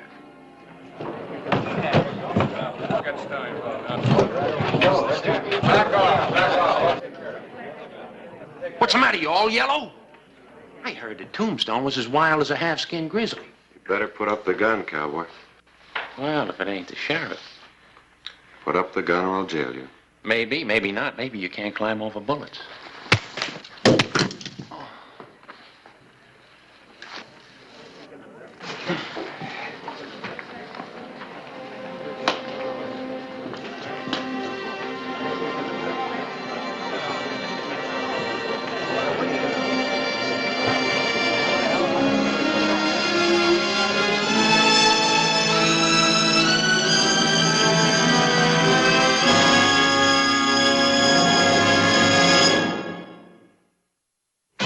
The afternoon of April 12, 1882. The one killing Jay Pellett witnessed was not enough for the story he wanted to write.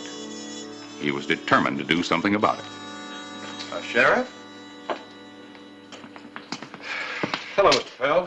Vera? You want to talk to your friend? Yes, I do want to talk to him. Go ahead. That was a brave thing you did, Sheriff. But he's just a green kid. Would you walk up to a real hard case the same way? Say, a man like Sam Crane? Well, maybe not just the same way.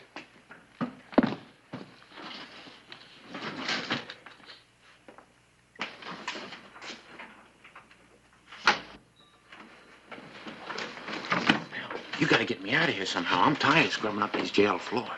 Take it easy. You're only going to be here for a couple of days. Couple of days.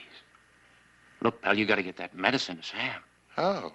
I don't know these hills. I could never find that cabin again. Yes, you can. Go out the Benson Road about 5 miles. Up the big draw till you get to the foot of the hills. You'll see it. Where's your horse? Back at the granary. I got some food and medicine in a saddlebag.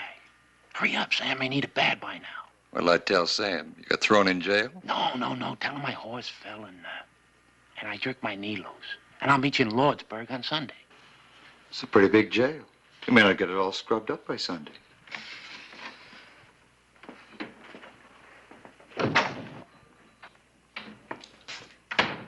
How is he? Breathing blood and thunder? I've seen more thunder come from a baby in a rattle. Sheriff, how'd you like to have enough money to own this town? And the mountains around it. What's on your mind, Mr. Pell? Suppose I could find out where Sam Crane is. You've got a notion where he is? Right where. He's hiding at the end of the rainbow. What are you getting at? Just this. I want to be at the end of that rainbow when you get there, in a front row seat. Sheriff, if I could find out where Crane is, I'd trade that information. If you let me watch the killing. Who's killing? His or mine? His. I was going to write a series of articles about Sam Crane. But now I've found a man that's worth a book. You. You let me in on the Crane killing, and I'll have what I need to make you the next national hero.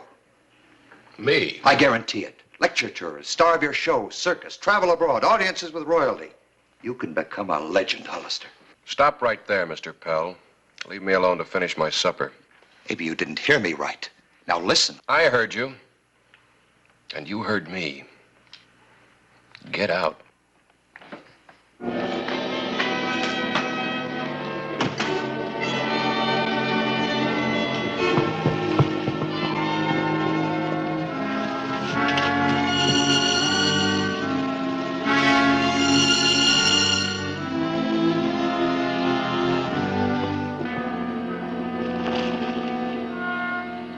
Where's Kirby?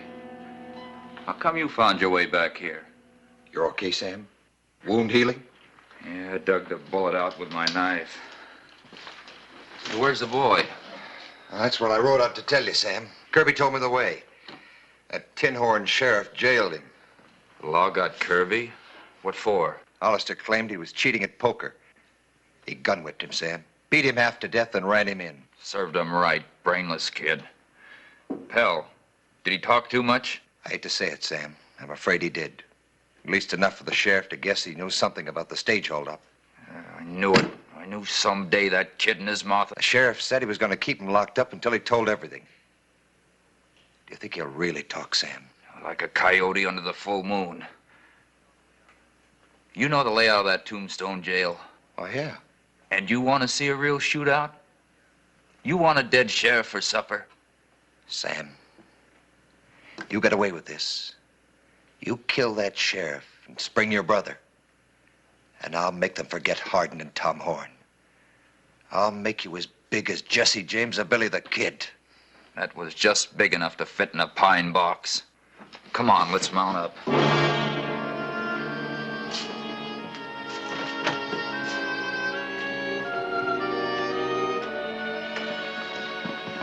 Time to go to work.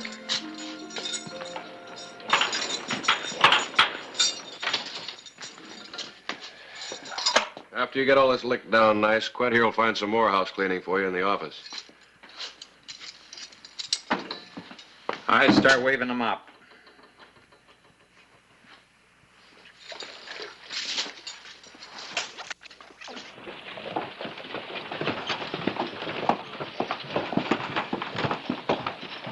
Harris, you tied the horse behind the jail?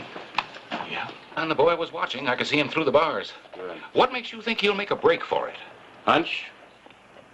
Well, why do you want him to? Boy rode into town after the stagecoach robbery with Pell. And now Pell just can't stop talking about Sam Crane. They might have some information about where Crane's hiding. You think Crane held up that stage? Whoever did it's carrying around some lead from the guard's gun. Check the boy's saddlebags. He just bought a bottle full of medicine for washing out wounds and a pair of long-nosed pliers. Pretty odd buying for a drifter, wouldn't you say? Well, why didn't you have me stake out his own horse instead of that other one? Because Pell ran off with it. Medicine, pliers, and all. Quint reported it. We couldn't trail him. Well, let's hope he takes the bait. Yeah. Quint's all primed. He'll drop like a rock. We better wait inside. He might see us here.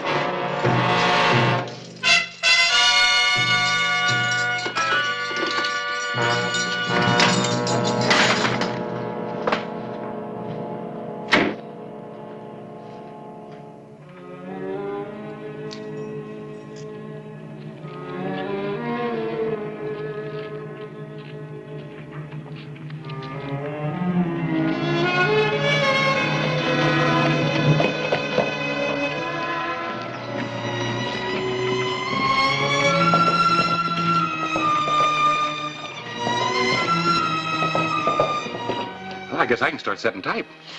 You better wait and see how the story ends.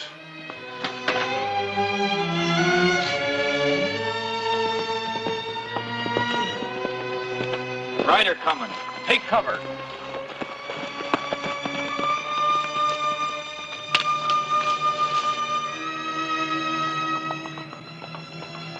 It's Kirby. Kirby!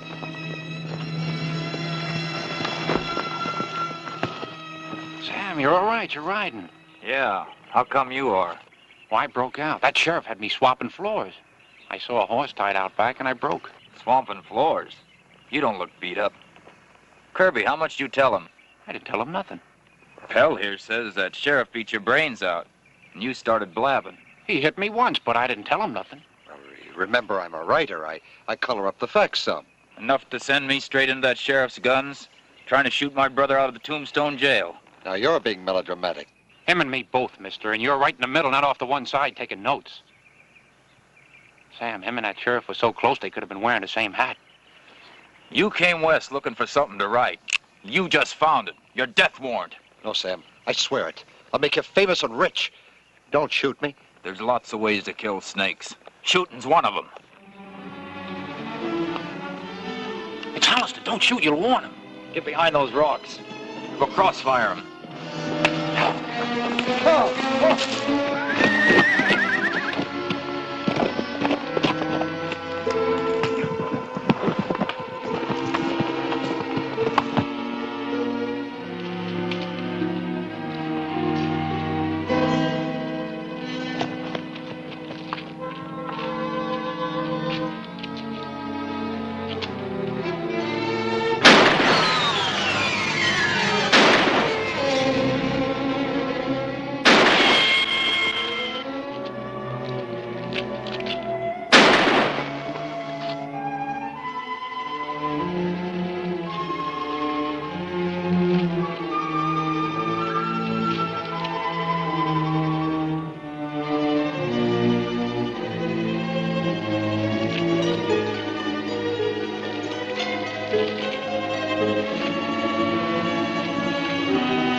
Drop it!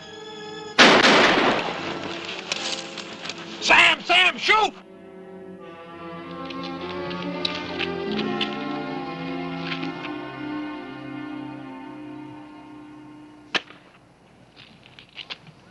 The boys quit, Crane. Hold your fire. Come in alive.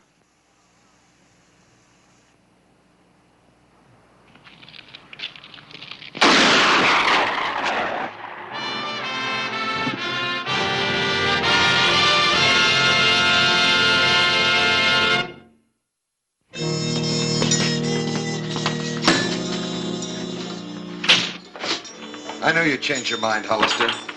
You're on your way. I'll make you a fortune. Dirty, what is you and your blowhard brother? Coyotes. Coyotes kill sheep. Takes a man to walk into 2 guns and kill. A man like this. So you finally got your story, huh? Today, in the parched hills near Tombstone, I watched a killer die. Sam Crane, the Southwest's deadliest outlaw. Sam Crane, a coward who killed for greed and out of ignorance. Well, we've got 2 writers around here. And then changed the part about coyotes. Coyotes are smart, like this one here. He decided to talk rather than hang. You mean about his brother's killings? Mm-hmm. Especially the last one, where Sam killed a stage guard for a fee paid by a writer gathering information on Western outlaws. That's a lie. You paid. And you'll finish paying with 10 years of your life for conspiracy to commit murder. In Yuma prison, you'll meet most of the outlaws in the territory. You can write their stories.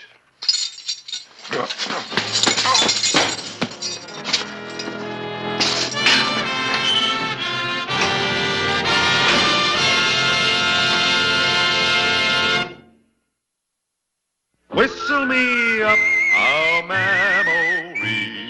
Whistle me back where I wanna be. Whistle a tune that'll carry me to Tombstone territory. If your past has run afoul of the law, it's a handy place to be. 'Cause your future's just as good as your draw in Tombstone territory. Whistle me up a memory. Whistle me back where I wanna be, to Tombstone territory. Brothers, Rip, Coley, and Ben, the younger element of Tombstone, and its future citizens. There's your troublemakers, Clay. Take your choice. The fine's $10 apiece and 3 days in jail. Well, you're bearing down a little hard, ain't you, Sheriff? We were just trying to have a little fun. Sure. Just flexing our muscles. You know, having a few laughs. It's getting so a person can't even let off a little steam in this town. The next time you start a saloon brawl, it won't be just a fine and a night in jail. I'll lock you up for so long you can set up housekeeping.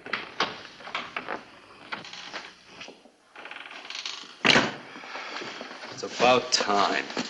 Well, I didn't know you were in jail until this morning. All right, pay the man. Let's get out of here.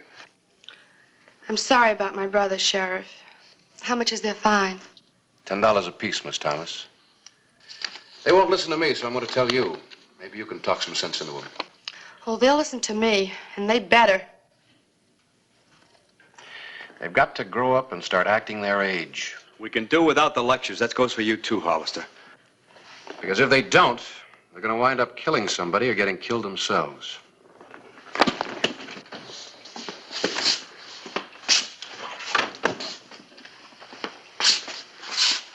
There are your guns. Keep them holstered. Yes, sir, Mr. Sheriff. At least for now.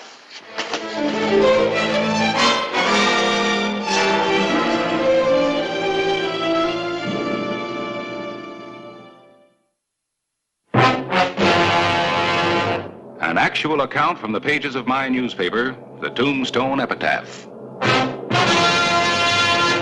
This is the way it happened in the town too tough to die. Tombstone territory.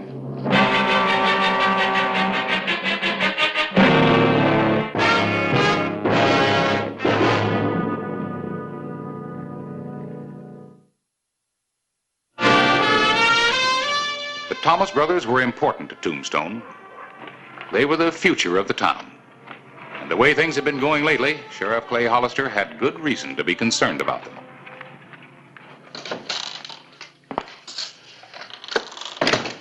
Morning, Clay. Oh, hello, Harris. On my way to breakfast. Care to join me?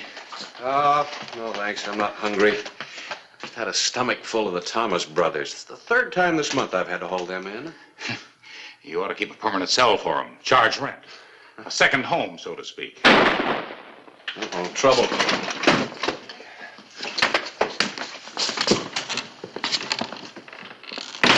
Anybody else got ideas? Cowboy, you just bit off more than you can swallow. Hold it.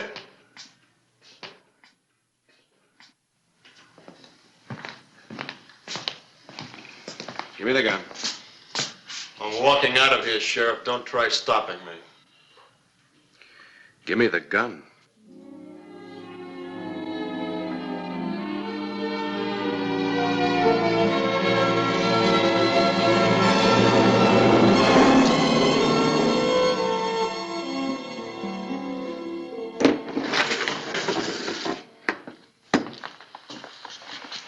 Now, suppose you tell me what happened. We were just trying to have a little fun when all of a sudden he get mad. He shot Ben before we knew what was happening. How about hearing my side of it, Sheriff? That is, if you're interested.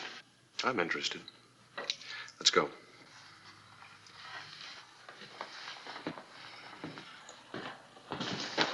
You haven't heard the last of us, mister. You can bet on it. All good. Your story better be right.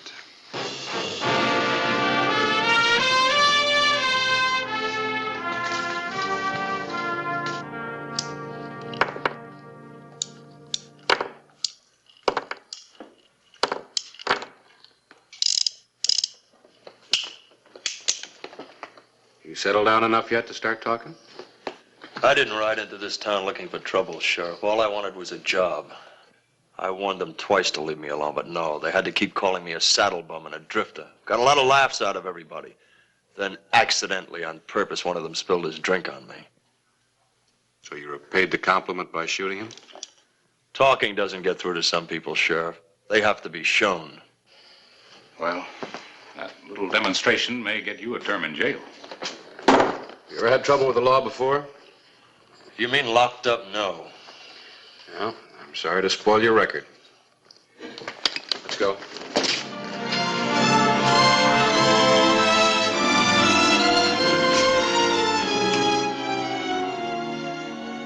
Hello, Harris. Oh, hello, Clay. Glad you stopped by. I'm writing an editorial here. I want you to hear it. The citizens of Tombstone have a responsibility to the many young men who come here seeking work.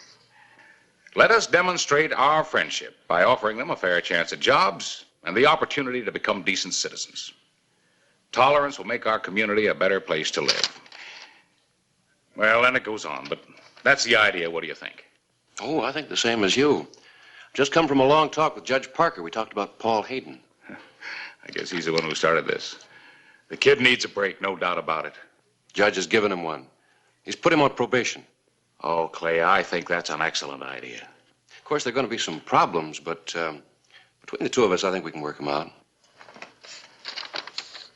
What kind of problems? Well, as sheriff of Tombstone, I couldn't very well have him paroled in my custody, so I had him paroled in yours. You did what? Well, now, just don't go bringing your blood to a boil. Well, you might have consulted me first. It never occurred to me that you'd object. Oh, it never occurred to you. Well, I do. I've got too much to do around here to properly take care of the boy. Calm down. No, sir, it's too much responsibility. Wait a minute. Let me read you something. The citizens of Tombstone have a responsibility to the many young men. All right. Trapped by my own editorial.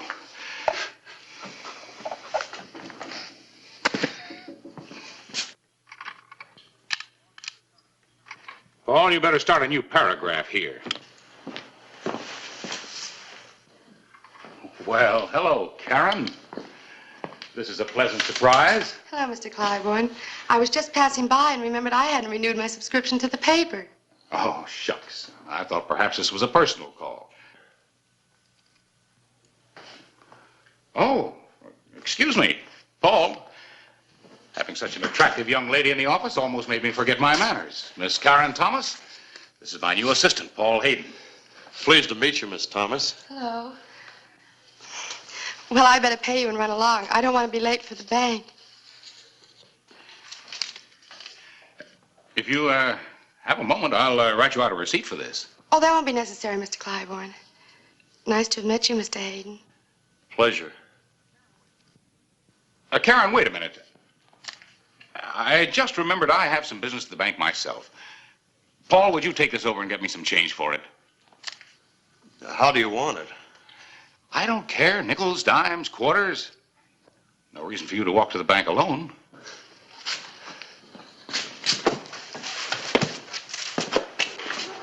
You don't mind company. Oh, I'd be delighted, Mr. Hayden.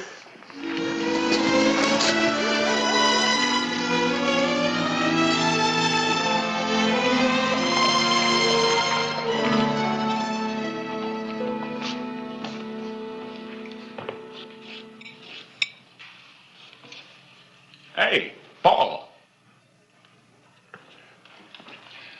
Well, aren't you something? No need to ask what happened to your paycheck. You're wearing it. Sit down. Fellow's got a right to buy new duds, hasn't he? He sure has. But you'll have to admit they're a little fancy to be wearing to work. As a matter of fact, I was going to ask for the morning off. Karen's coming to town and... Sure, Paul. You go ahead. But we're kind of busy. Sure you can get by without me, all right? It'll be tough, but I'll try.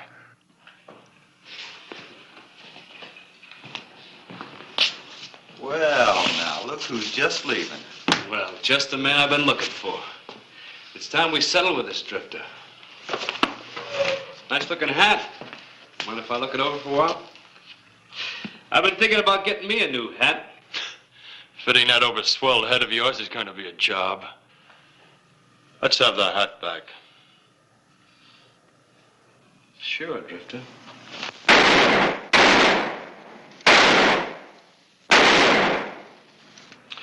There you are. Put a few air holes in it for you. I'm not wearing a gun or I'd give you something to shoot at.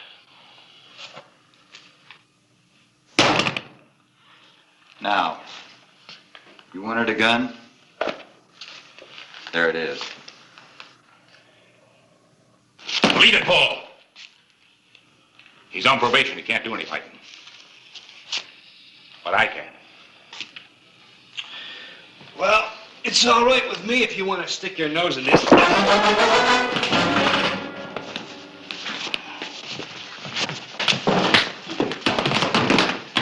this a private fight or can anybody join in? All right, what's going on? Never mind, Clay. There's no real harm done. That's right. The drifter here is on probation. Don't want him getting him in trouble. You want to prefer charges, Harris? I'll lock him up right now. No.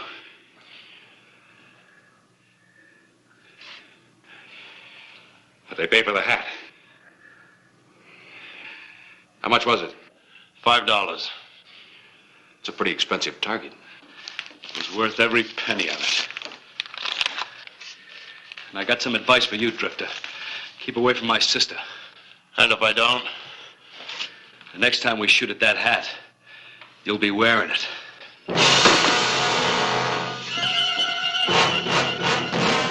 You should let me lock him up, Harris. Why? It's never done any good before. A couple of days in jail isn't going to teach them anything. They bother me again, I'll start their education. And I'll finish it, too. No, you won't, Paul. You do that and I'll finish it by jailing all of you.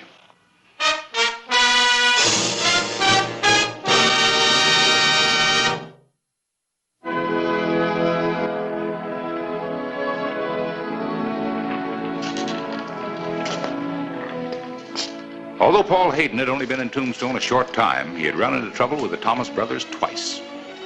There was going to be a third time. He was going to be prepared for it.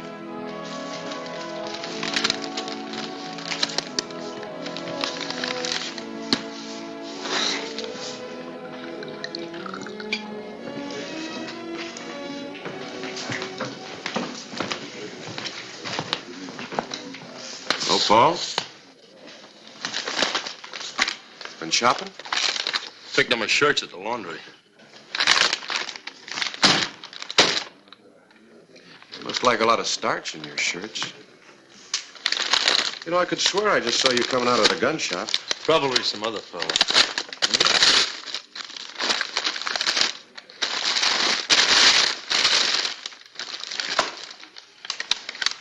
Interesting looking laundry. The way I look at it, wearing a gun's part of being dressed.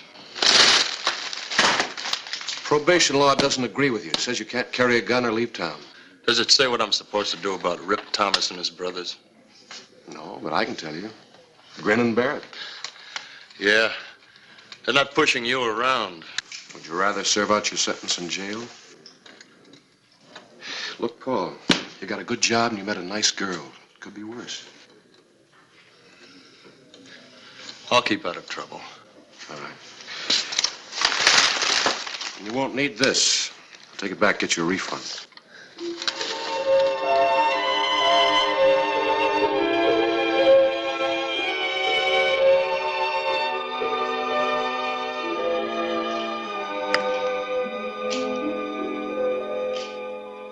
Hey, do you know it's almost 8 o'clock? Time we called it a day. Here, you can set this up tomorrow.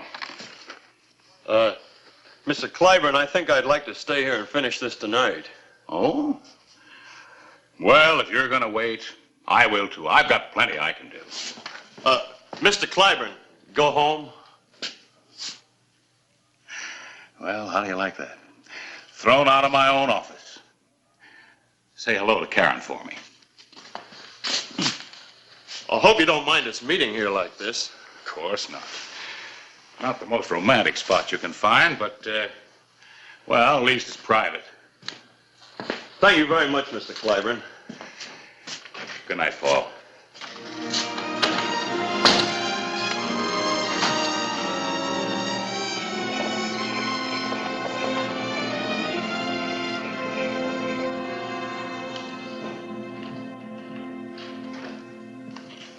Get the shades, Ben. Well, you look surprised, Drifter. Maybe you were expecting someone else. We told you to stay away from Karen, but you don't hear too good, do you? Not when you talk. Well, by the time we're through, maybe you'll learn to listen a lot better.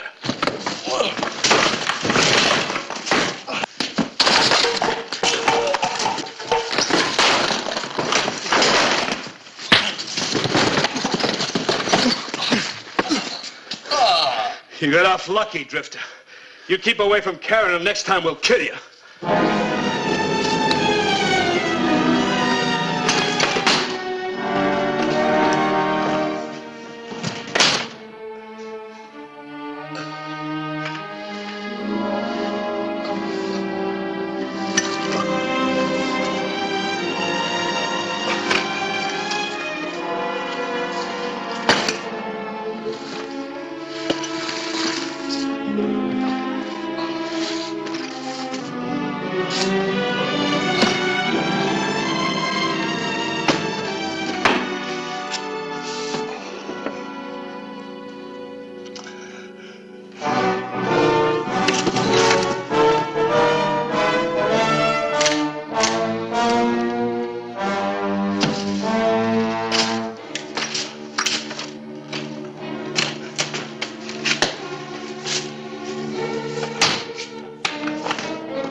nice mess? No need to guess what happened after you left.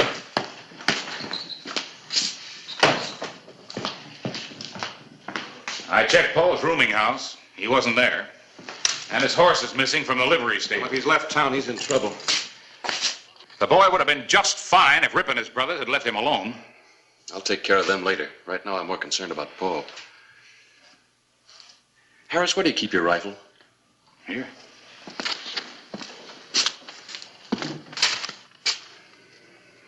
Well, it was here when I left last night. We better get out to the Thomas place.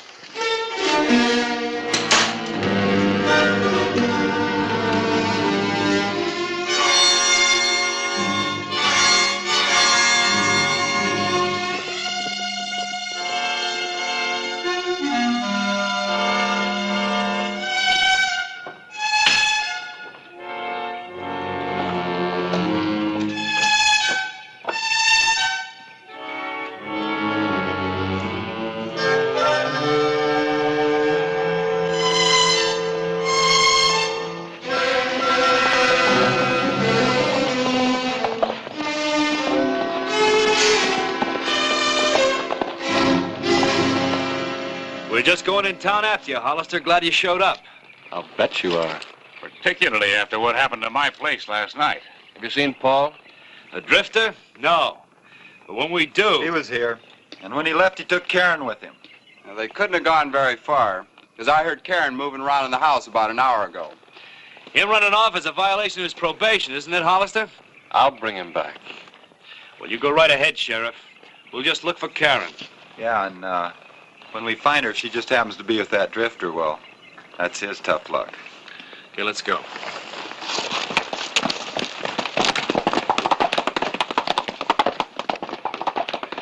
We got some ground to cover.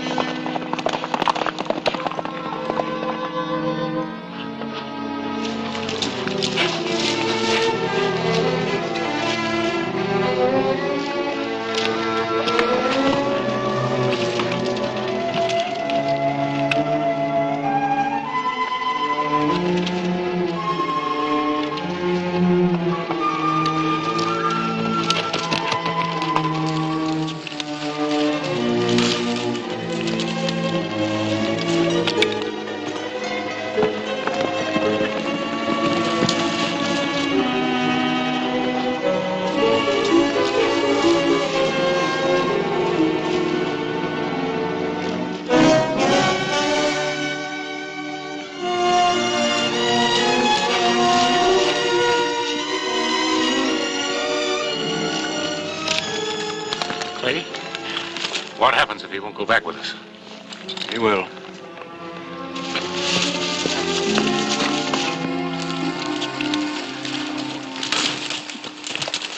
Nice day for a ride. Sure is, Sheriff. And we're going to keep right on enjoying it. Paul, we've come to take you back to town. Sorry to disappoint you, Sheriff, but Karen and I are moving on. Easy, boy. We're out here to help you. You're a little late. I don't think so. You said all you wanted was a decent break. Well, you got it. And the first time things got a little bit rough, you turned tail and ran. So you moved to another town. There'll always be a situation that needs facing. Maybe he's right, Paul. We can't keep wondering and worrying about when my brothers are going to show up. We'd never be happy that way. Let's go back together. You sure that's what you want, Karen? What about my probation? I wasn't supposed to leave town or carry a gun. Well, as far as I'm concerned, you and Karen just took a canter to the city limits. They're pretty big. Thanks, Sheriff. Harris, you take Paul back to the shop. Karen, I want to ride to the ranch with you. I want to talk to your brothers. Fine.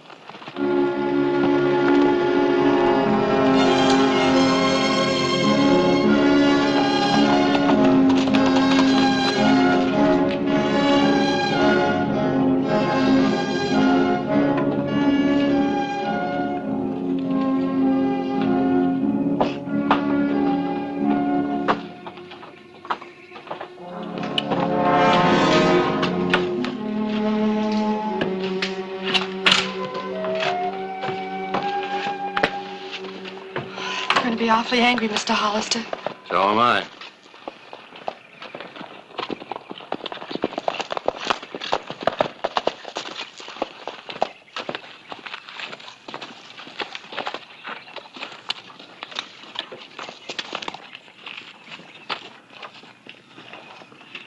You got some mighty fancy explaining to do. Wait until we get our hands on that drifter. Look, Karen's back and there's no harm done. Keep out of this, Hollister. This is a family affair. That's right. Just because you're wearing a badge doesn't give you the right to keep sticking your nose into our business. I say it's a good thing he has it on. It gives him protection. Well, I can always take it off. It's about time somebody taught you three to grow up. Since nobody else has offered to do the job, I'll volunteer. Hollister, beating you is going to be a pleasure.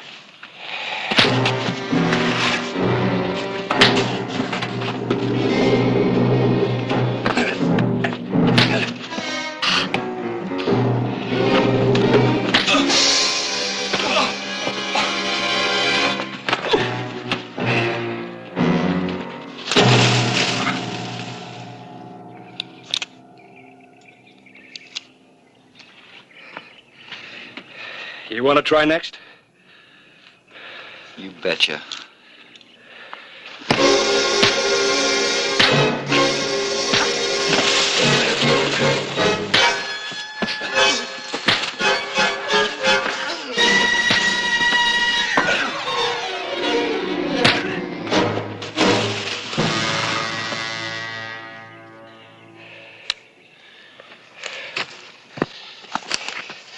You still feel like fighting after your arm gets well, you know where to find me.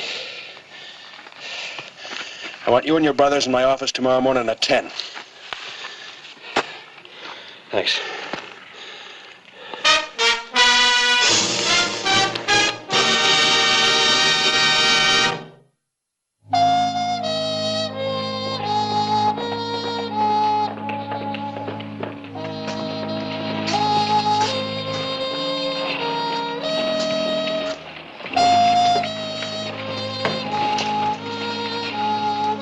Here they come. All spruced up.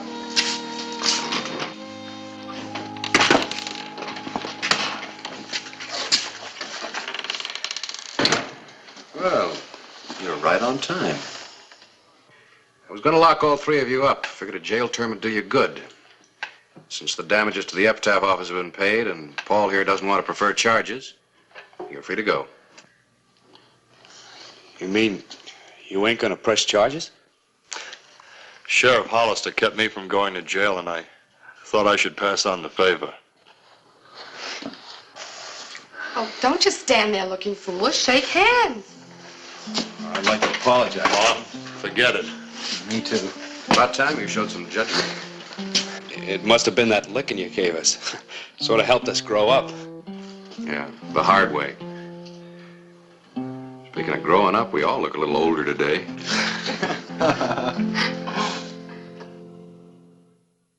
Whistle me up a memory, whistle me back where I wanna be, whistle a tune that'll carry me to Tombstone territory. If your past has run afoul of the law, it's a handy place to be. 'Cause your future's just as good as your draw in Tombstone territory. Whistle me up a memory, whistle me back where I wanna be, to Tombstone territory.